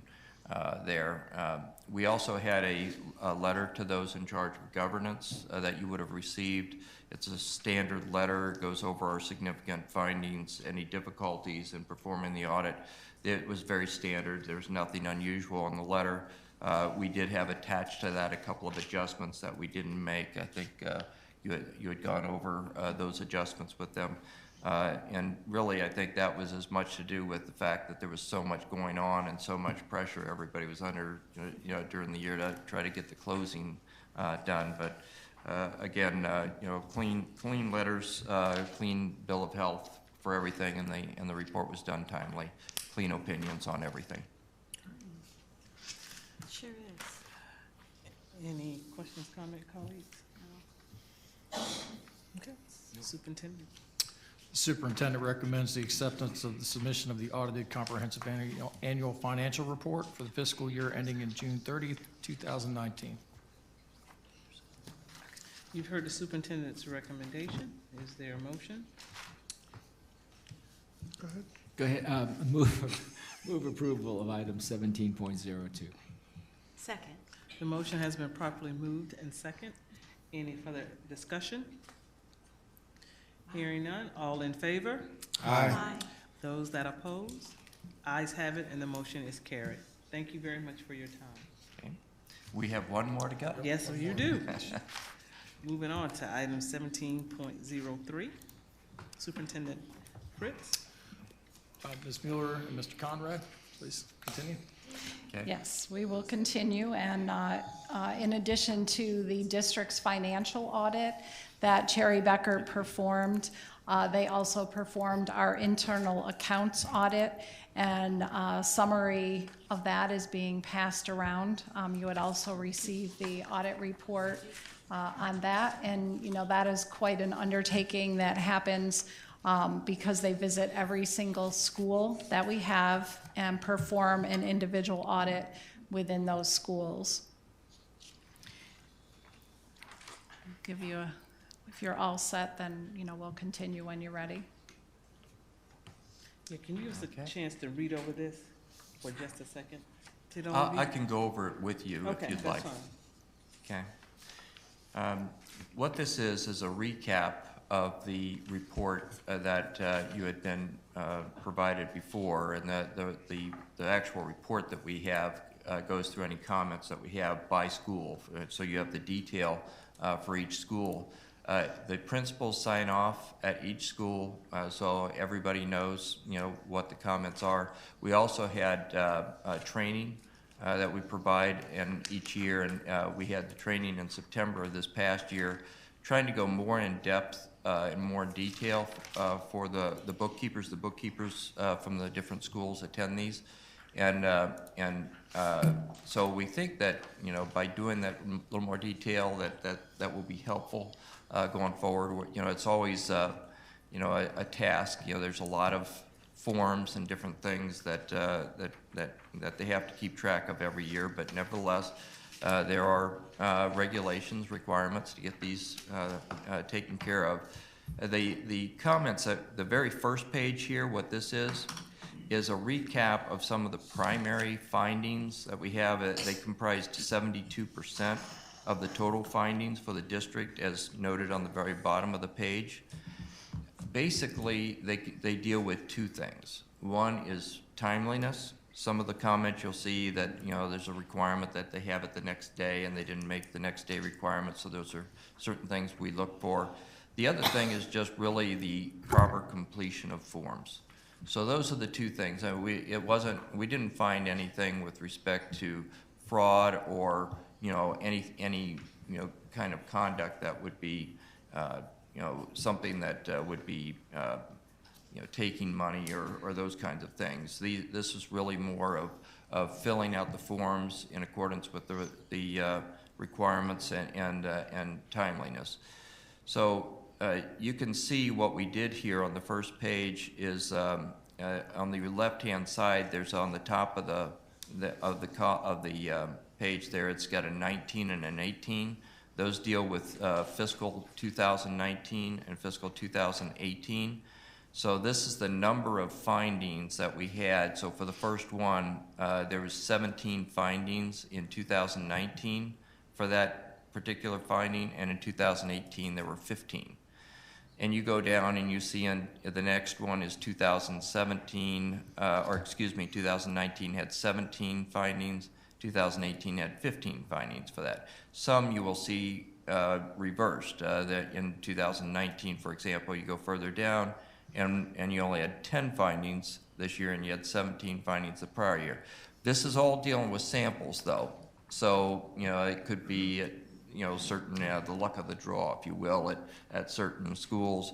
But I guess in looking at this, you kind of see that there's no adverse trend that you see in the schools. There's some that are going up a little bit, some that are going down, very consistent overall. A couple of them were 12 this year, 12 the prior year, 9 this year, 9 the prior year.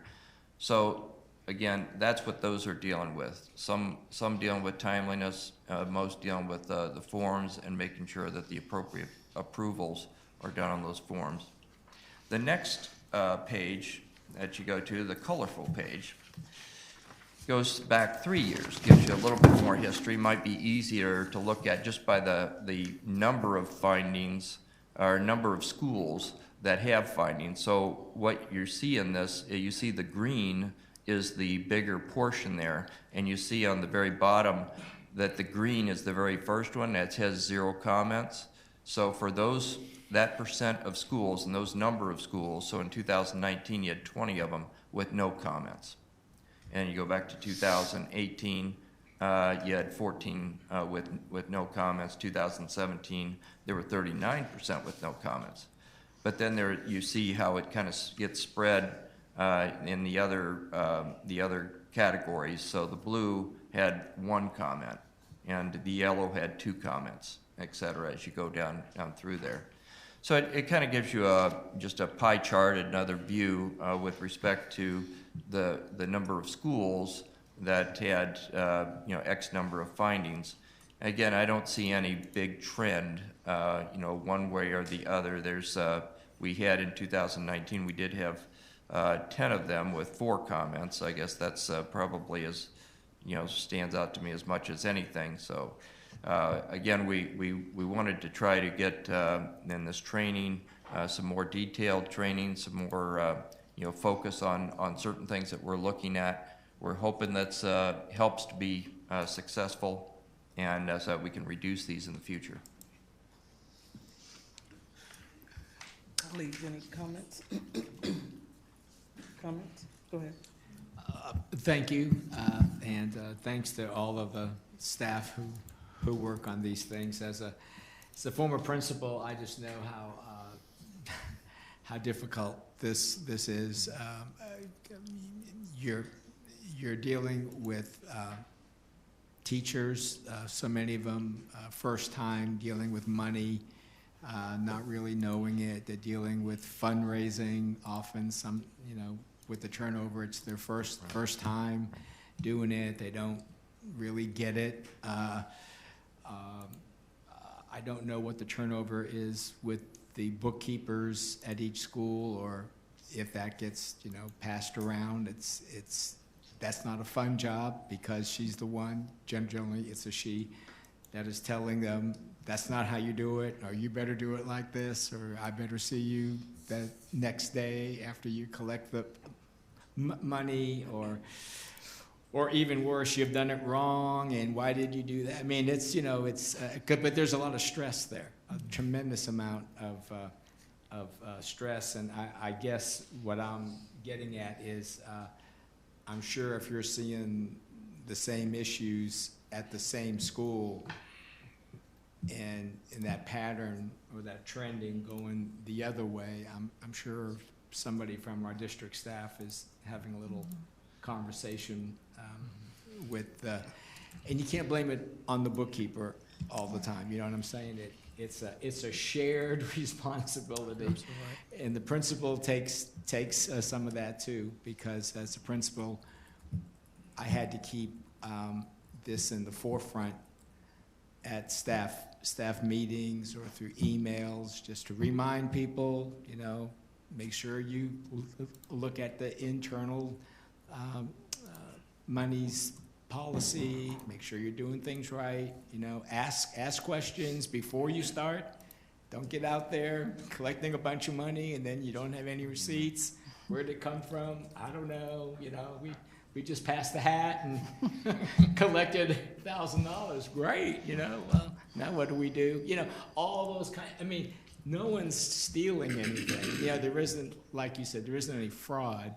It's just kind of clerical, and it's also just not knowing. And then they find out, later, and then it's like, I shouldn't have done that. We're in trouble now. It's just, I don't know. Since the time we've been principals, it's always been an issue, and I guess it always will be. But I'm happy to see so many schools had at least when you pulled the samples, you didn't find anything, so that was good. Yeah, and I do want to say too that, and I've said it in the past here, that the district does have a good result relative to other districts. I mean, that's this is actually pretty positive. But you always want to try to get it down to zero. But the fact is that it'll never get that way. It just isn't that way anywhere. But again, we'll do whatever we can to try to help out, and with the training that takes place, and again, we meet with all the principals and their sign off there. So again, we'll strive for getting better, but you're doing pretty good. Yeah, that's great. Okay.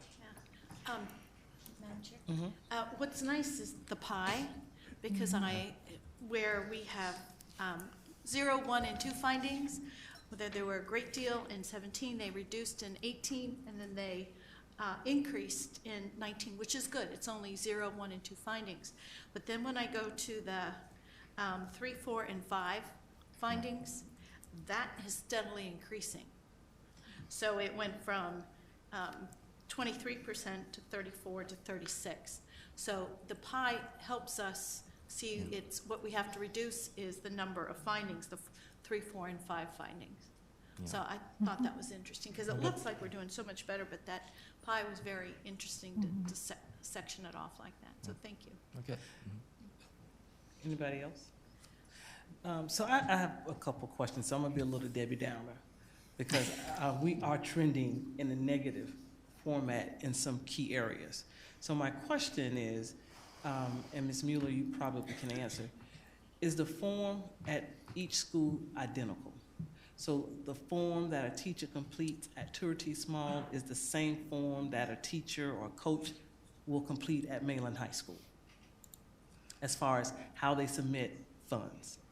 Well, we do provide standardized forms that are included on the finance website, and certainly encourage them. We have an online receipting program for teachers when they are collecting money to make that easier for them versus the paper forms. I don't know if you can speak to what you're seeing overall. Yeah, yeah, they're consistent. It's just, as was mentioned, I mean, it's difficult as you get new people coming along and trying to, and with the different activities to make sure everything is, done perfectly every time. And, some of it's just the form's not completely filled out, where so. And that was my question, because if it's automated, they shouldn't be able to proceed to the next box if they don't complete the form. And that's why I asked, are the forms all the same? And if it's some type of automation, and that's something we may want to look at with our new system, that they can't proceed from one box without adequately answering the prior box. You see what I'm saying? So you have some safeguards to make sure that things like that, but that's a perfect world. But then my next question, so who is the highest offenders? Are they high school, middle school, or elementary? It's actually It's a mix. it's in here. Oh, I know it's all of our schools, but I guarantee you, if we disaggregated some of this data, either we're gonna see the biggest in elementary, which I would expect. So what did you come up with? So looking at my schools, it's a mix. I've got an elementary that's got 5 issues, and I've got a high school with 4 issues, and then everything in between. Okay, but I'm looking at all, so looking at all 5 districts, are the offenders high school, especially the ones that are repeat? Are they high school, middle, or elementary, or you don't know? And you may not know, I and that's can't fine. speak to that. Okay. No, exactly, Okay. yeah. So I see one of my schools that's not listed here, so I don't know if, did you not do every school? No, we did every school. Which? Yep. High Banks is not listed. Are they grouped with Riverview by any chance? Probably. That's an alternative. Yeah, because I think High Banks is just the location. Oh, yeah. They're both Riverview, east and west. Okay, and then the one thing that I see repeated over and over is that the receipts and disbursement reports are not signed by the principal or bookkeeper for all the reports tested. Right. And if it's 1 out of 8, that's one thing, but I'm seeing somewhere it's not signed, like you've pulled 12 samples and 11 of them are not signed. And to me, that's a concern when, there's no signature on. Right, and I would agree that if you look through some of those are where we need to address it with the area superintendents and the principals. If it's at a specific school where basically they haven't completed the reviews, or at least they haven't evidenced that. It doesn't mean that they aren't reviewing them, but it may be that they neglected to sign. They're neglecting to sign them. So it can be an education process. It also could be maybe there was a newer bookkeeper who wasn't diligent in obtaining the signature. I mean, there could be a variety of reasons, but that's where we reach out to with the area superintendent to the principals and identify, have a specific conversation with them to stress the importance of the internal controls. So what happens if, because I have a lot of repeated, it was an issue last year, it's still an issue this year, it's maybe a larger issue this year, there's less signatures and all that. What do we do to clean it up? Because is it repeatedly allowed, for 3 or 4 years, they can continue to have issues in that area? I have asked for accountability on principal evaluations. You know, I think that's a place that we could improve on. I mean, principals have a lot on their plate, but this is ultimately their responsibility. It is, and I'll interject a little bit and I'll talk about this. It is a human function. And so I'm going to tell you, missing a signature or failing to do it is, we're only as good as our workforce is trained and we're checking. So I do see this as an exercise in leadership. I'm going to tell you there are things I want principals to be more diligent to than this, but this is one of those areas that I think that we can certainly talk and help train. When you're looking at leadership, it impacts everything. And so this is an area that I can work with the principal supervisors on to make sure that we are detailed enough in our reporting, our state reporting, whether it's ESC paperwork, whether it's our internal paperwork, whether it's inventory, that's something that we address and that gets monitored. Quite honestly, I'll be honest with you, that's one of the questions that we'll have to talk about. Have we even addressed this? Because I can't hold somebody accountable if we've never even addressed it. Right? And I hear Mr. Persis from being the principal, and I see some of my area soups who are former principals shaking their head, agreeing with Mr. Persis. And so I do understand there's a human element. And so again, because we're going more automated, we can actually put safeguards in place that they can't proceed, print, or any of that if the form itself is not complete. Can't proceed. Right. You can't proceed. So, and especially, I do, and that's why I want to know, was it more high school or elementary? We have more elementary, but I think high schools receive more money.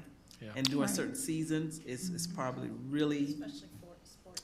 yeah, during like football season, band season, it's probably really, really busy. So human error can happen, but I think we can do our part too in the automation of when they, and that's why I asked, do they all use the same form? And so again, making it where everybody uses the same form is automated and it can highlight or won't allow you to move forward if that's not the case. And we are using SFO still. We are not using Oracle for the accounting of the internal accounts, but we're using that for purchasing, so that there is more accountability as far as issuing purchase orders before items are purchased, and not using, P cards as much, so that we have that accountability. And I will say that we've been, as you know, adding schools that have centralized bookkeeping, and we are up to 40 now. So we have 29 elementary schools, 1 K-8, 6 middle schools, 3 high schools, and 1 alternative site. And this does help from depositing and accounts payable, check cutting area for these schools. It takes some of the duties away from them so that they do have more time to focus on other things like the deposits and collecting the monies from the various people in the school. As well as we know that, a school office is a very busy place. So I think the more that we can take off their plates and standardize, the better off that we are. And so I'm interested in seeing, how these schools that we've taken on, because I think we had 1 high school previously, and I think the middle schools, we've gotten probably 3 of them recently. So we collected quite a few in the last year. As principals, it's kind of neat, because as principals move from one school to another and they've had it at their school, they want to automatically sign on because they do see the benefits of it. Any other comment? Did you have a question? I'm good. No? Okay. I have a question. It's not related to the audit per se, but if a club, let's say, at a school, let's just pick a high school band, and rather than collect money through the high school band, I've seen where sometimes they are creating their own 501c3, and if they create their own 501c3 and then accept contributions to that organization, then they bypass what we're doing here through the school internal financial procedures, because it's outside of that, or Or would they still come under this audit procedure? I haven't seen that actually, but, you know, obviously you have, so I don't think that would go outside of it because it's all part of the club activities that,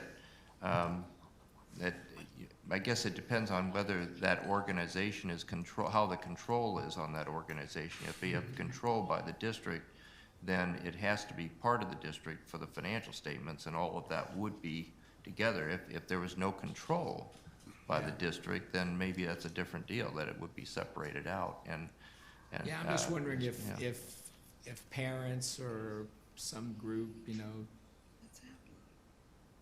affiliated but not. That was kind of similar to what PTA does. Right. Yeah. And You the know, boosters. I mean, PTA doesn't go through our. You get that, I guess process. you get it, you know, I don't see it so much in this particular environment, but I'm seeing it, you know, like art museums or other kind of clubs where you get different fundraiser organizations and that are separate from the organization, but yet the organization has an oversight responsibility, and because the public expects, if there's a problem, that oversight is important because they know it's affiliated with that organization. Right. So it's always a difficult thing to deal with. Well, there's always people who are trying to circumvent all of this, and there must be an easier way to do it. And but yet you're still under that umbrella, and it's Well, that's why I'm asking the question. Yeah. Thank you, Madam Chair. I just You're welcome. wanted. Okay, any other comments, questions? Superintendent, is there a recommendation? Yeah, the superintendent recommends acceptance of the submission of Volusia County's internal funds audited financial statements for fiscal year ending June 30th, 2019. Thank you. Hold on for this. Did we have any cards, public? Thank you. You've heard the superintendent recommendation. Is there a motion? So moved. Second. The motion has been properly moved and second. Any further discussion? Hearing none, all in favor? Aye. Those that oppose? Ayes have it, and the motion is carried. Thank you very much. Thank you very much. Thank you. Moving to item 17.04, Superintendent Fritz. I'd like to have Ms. Mueller discuss the approval of the audit committee appointee. Yes, so we had a discussion at the last board meeting, and it was agreed upon that the language we were advertising in the finance policy was acceptable, and that Ms. Haynes still had the opportunity to recommend an appointment to the audit committee. And your discussion ensued in which Mr. Doran said that it was acceptable for her to appoint herself as a member of the community. So we're bringing that back to you for formal acceptance and approval for that to happen. And at this point, it's my responsibility to tell the board that because of this offer that Ms. Haynes has made, that we need a motion to accept Ms. Haynes as the audit committee member. You've heard the superintendent's statement. Is there a motion? Motion to approve. Second. The motion has been properly moved and second. Any other discussion? You have anything to say? Does anyone else want the position? Is this is this an annual thing, or 2 years, or how long is this lifetime term? Yeah, lifetime, yes, lifetime. Can we make it lifetime in the motion? So moved. Okay. It corresponds with the board member's appointment. The motion Not has- to say it's not lifetime, though. The motion has been properly moved and second. Any other discussion? Hearing none, all in favor? Aye. Those that oppose? Ayes have it, and the motion is carried. Congratulations, Ms. Haynes. Thank you, Mrs. Mueller. Thank you. Do we have any public participation? Any comment cards? Board members' comments, 19.01. Anyone have any comments? I do. Okay. I think it's only fitting, and something nobody's mentioned yet today, that this is the 75th anniversary of the International Holocaust Remembrance Day. And that we need to remember, always remember, the threat of exclusion versus inclusion. the acceptance of prejudice instead of tolerance. We have to remember, as a public school system, we accept everyone. There's no bigotry.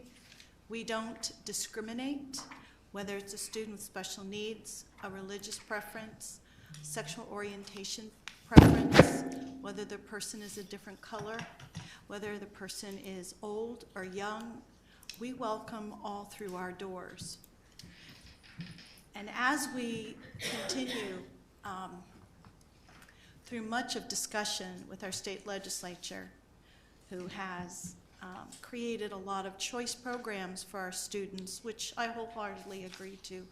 Parents should have a choice. But when public funding is given to educational institutions that exclude rather than include, there is something wrong. And as all of us, most educators, especially public school educators, go to Tallahassee, we express our opinions that this needs to change. We need taxpayer support. We need people from the general public to support that public funds should go to schools that are inclusive, that are tolerant, that are non-prejudiced, non-discriminatory, so that we can fight with Dr. King, and as we have February as our African American month, or History Month, that we have to make sure that we are always, always inclusive, and that public funding should go to public schools or private schools, whatever, and even though it's against the state constitution, it should not go to private entities. But wherever that money goes, we need to give it to children who are deserving, no matter how they were born, no matter how they were raised. Thank you, Madam Chair. Yeah, Madam Chair, thanks. When we were in Tallahassee, I think it was Senator Wright, Ruben, you can correct me if I'm wrong here, but I think it was Senator Wright that gave some favorable comments about the Juvenile Assessment Center and getting some funding going for that. Because as you know, this kind of relates back to what Craig Pender was saying, and just everything with juveniles now, and trying to keep them out of the big house and trying to find what the underlying reasons are for what they're doing. And we're one of the few counties, well, there's only 15 of them in the state, and I know that, of course, the one that they always look to as being one of the best ones is right next to us in Seminole, and it's located in Sanford. And I was going to ask Dr. Fritz, I didn't know whether when you were in Orange County, if there was one in Orlando at the same time when you were there. There was. In fact, it was right in downtown Orlando. Okay, okay. And so, as you know, as we all know, Sheriff Chitwood is banging the drum. I sent him a text today. He said it's scheduled to come up next week, and so we got our fingers crossed. He looks, looks like it's gaining some force there and momentum. So let's just hope that something comes, because this would really be a step in the right direction. I just hope that we can get it. And then finally, I have to back out. I said I was going to be at the UNCF breakfast Friday, but I'm going to my first grandparents' day, so I gotta go to that. So it's in Orange County, so I won't be there Friday. Okay. Go ahead. So who's going to the UN's, to the United Negro breakfast? Anybody? You'll be there? I'm unable to be there. I have to be at New Smyrna High that morning. Okay, so for you'll Kuda both Achievers be there, breakfast. okay. So And I'll be in Houston. I've got a reading in the morning, but as long as at least one of us is there, that's awesome. There. Yeah. I've gone every year. Just something to bring up, in Deltona City Hall, whenever they have their commission meetings, they always have someone come sing the Star Spangled Banner, and it was always really neat to see, because usually it's one of our students from one of our schools, and I wanted to bring forth before the board. I know that John does a great job of getting the arts, but it'd be pretty neat, you know. There's a young man at Deltona Middle who does the I Have a Dream speech from memory. He's been doing it since like second grade. And so I don't know how we can work with John. And the way the city of Deltona does it is they break it up by commissioners. So today would be my week, and I make sure that I bring, I don't know if it's, you know, the Star Spangled Banner, if we have a choir that maybe can come and do that kind of thing. Just, I mean, again, today you saw how beautiful it was with all our students here.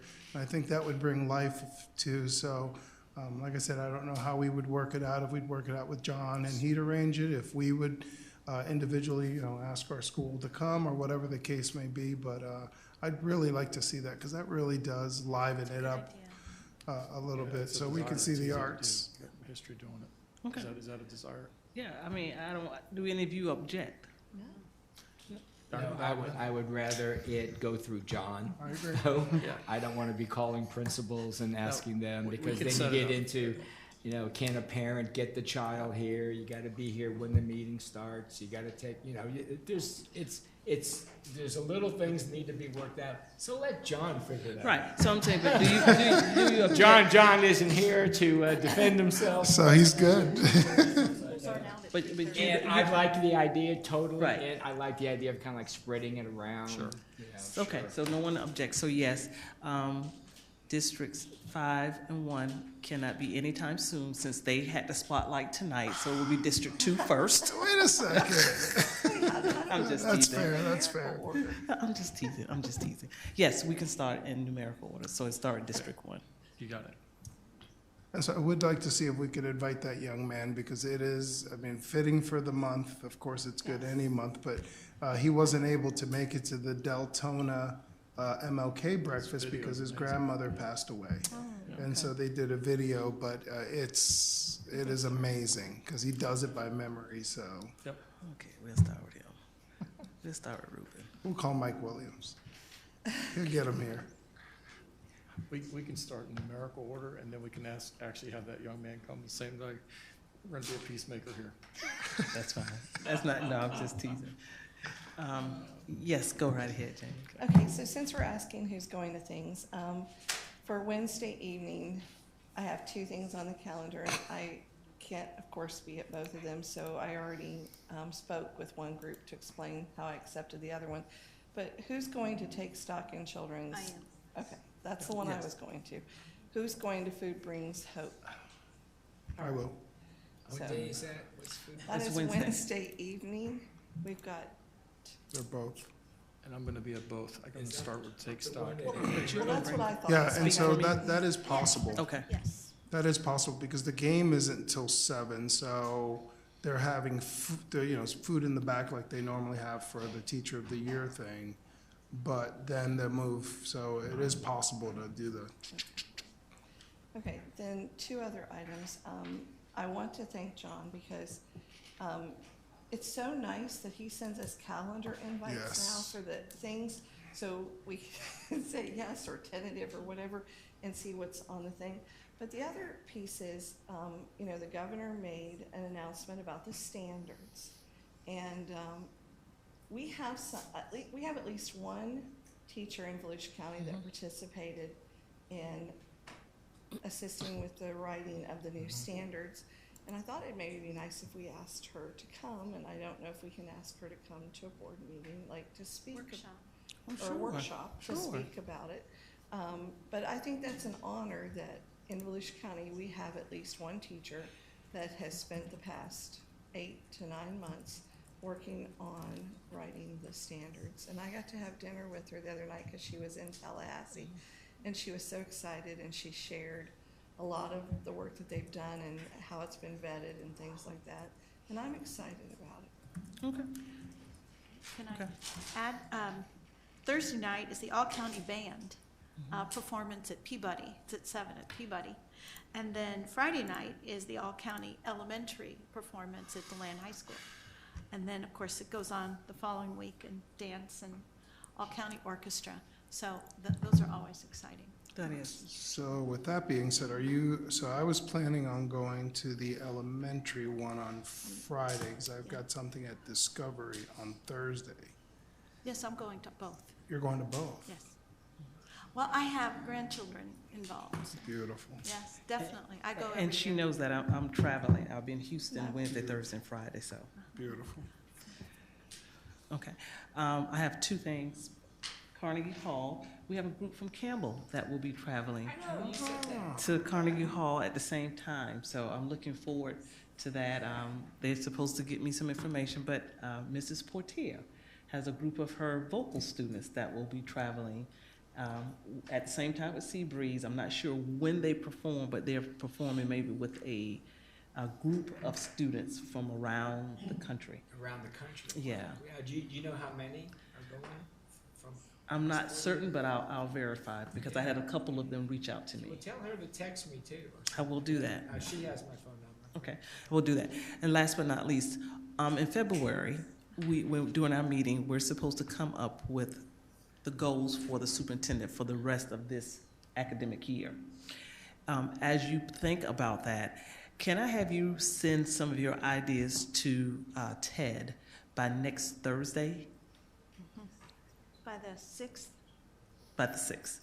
And so that we can discuss that at our workshop on the 11th. So we will not be able to formalize it on the 11th. Hopefully we'll get a framework where Superintendent Fritz will know where we're going, and then we'll have to vote on it at our next meeting. But we will discuss it during our workshop on that Tuesday. But I would like to get an idea of some of the things you feel that for this short period of time we need to make sure that are addressed, and that we can come up with a framework to present to him to know what the goals are and some of the key KPIs. Can I just ask a clarifying Sure. question? It just seems a little odd to me to hold them to be accountable for anything academic. But I thought we were going to have maybe some goals, but I can't even think in my head what academic goal we could possibly. And it does not have to be Oh, necessarily okay. everything, but If you go take ahead. academic off the table, then certainly there are some things I can think. Yeah, if I could just expand on Chairman Wright's comments and also refresh maybe your memory, because you and I worked on this together, remember.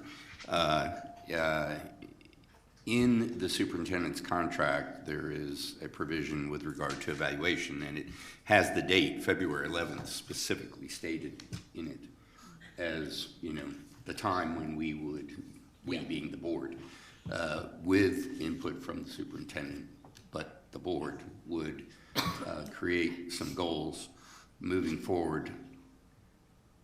The time period being for those goals between February 11th to roughly August.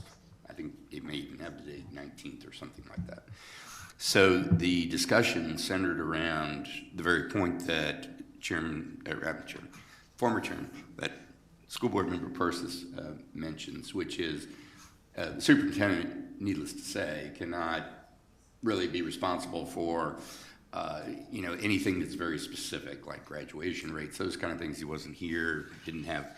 So the very specific discussions we had was that these goals would be much broader, and it would be like foundational, like laying the foundation for then very specific goals that would be created in August for the year from August to August. In other words, for the school year, or I guess August to June, whatever. And so I do want to ask the board, what, if anything, can you all think of that we can do to make this productive? I can't, give you any proposed goals, but as you may remember, it is in his contract specifically with his input. And when we did this in the past with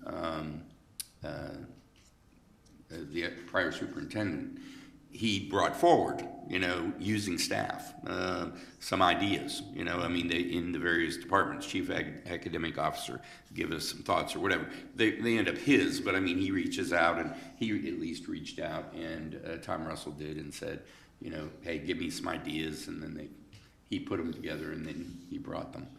So if you want him to do that, then we need to tell him now so that he can put together, you know, some broad principles or whatever he thinks, and then use that in conjunction with whatever you all come up with, and then we kind of come up with, you know, some stated goals. I remember we were going back and forth between February and March, but I think we did end up with February. Yeah, we did. I pulled this contract Did up you? and read it, yeah. You're right. February 11th, very specifically. February 11th, well, we knew that was a board meeting, yeah. School board meeting date, yeah. And I know one in particular we talked about was the strategic plan, so that would definitely be one of the goals, for us to have a strategic plan in place by August. So, I mean, it can be generic as that. We don't have to have 5, 6, we may want to come down to 2 or 3, just being mindful. It is a short window, and our goal is to be prepared for, to be prepared this academic year, but to definitely be prepared by July 1. And we are not, I'm going to assure you, I'm not taking my eye off the academics. I can promise you that. I think my team could tell you that. We're pushing hard, so please know that. So, Madam Chair, are we going to kind of talk about this at our workshop on the 11th? Right, but if you, Is that but if the you have plan? some ideas that you can go Okay. ahead and send to Ted. Great. To Mr. Doran's office, so that he can compile that, and then we can look over. What And then we I'll all redistribute thinking. it. Then we can pick and choose from what Exactly. Ted gets, and then we just, okay. That's easy. Yep. Well, I think it'd be at least a starting point. Yeah, You know, yeah. and so what, in terms of the question, And. are you looking to Dr. Fritz to do anything or not? No, we're not. What we'll Okay. do, we'll send it to you, and after you compile it, you can send it to him and all of us, and then he can start getting his wheels turning as well. You don't want him to make any suggestions? Okay. Could you send us a copy of his contract? Yeah, absolutely. Thank you. I could probably do that in the next 2 minutes. That's super, thank you. All righty. All right, that's all I have. Anything for you? Anything, Dr. Fritz? If nothing's good for the greater good, this meeting is adjourned. Do.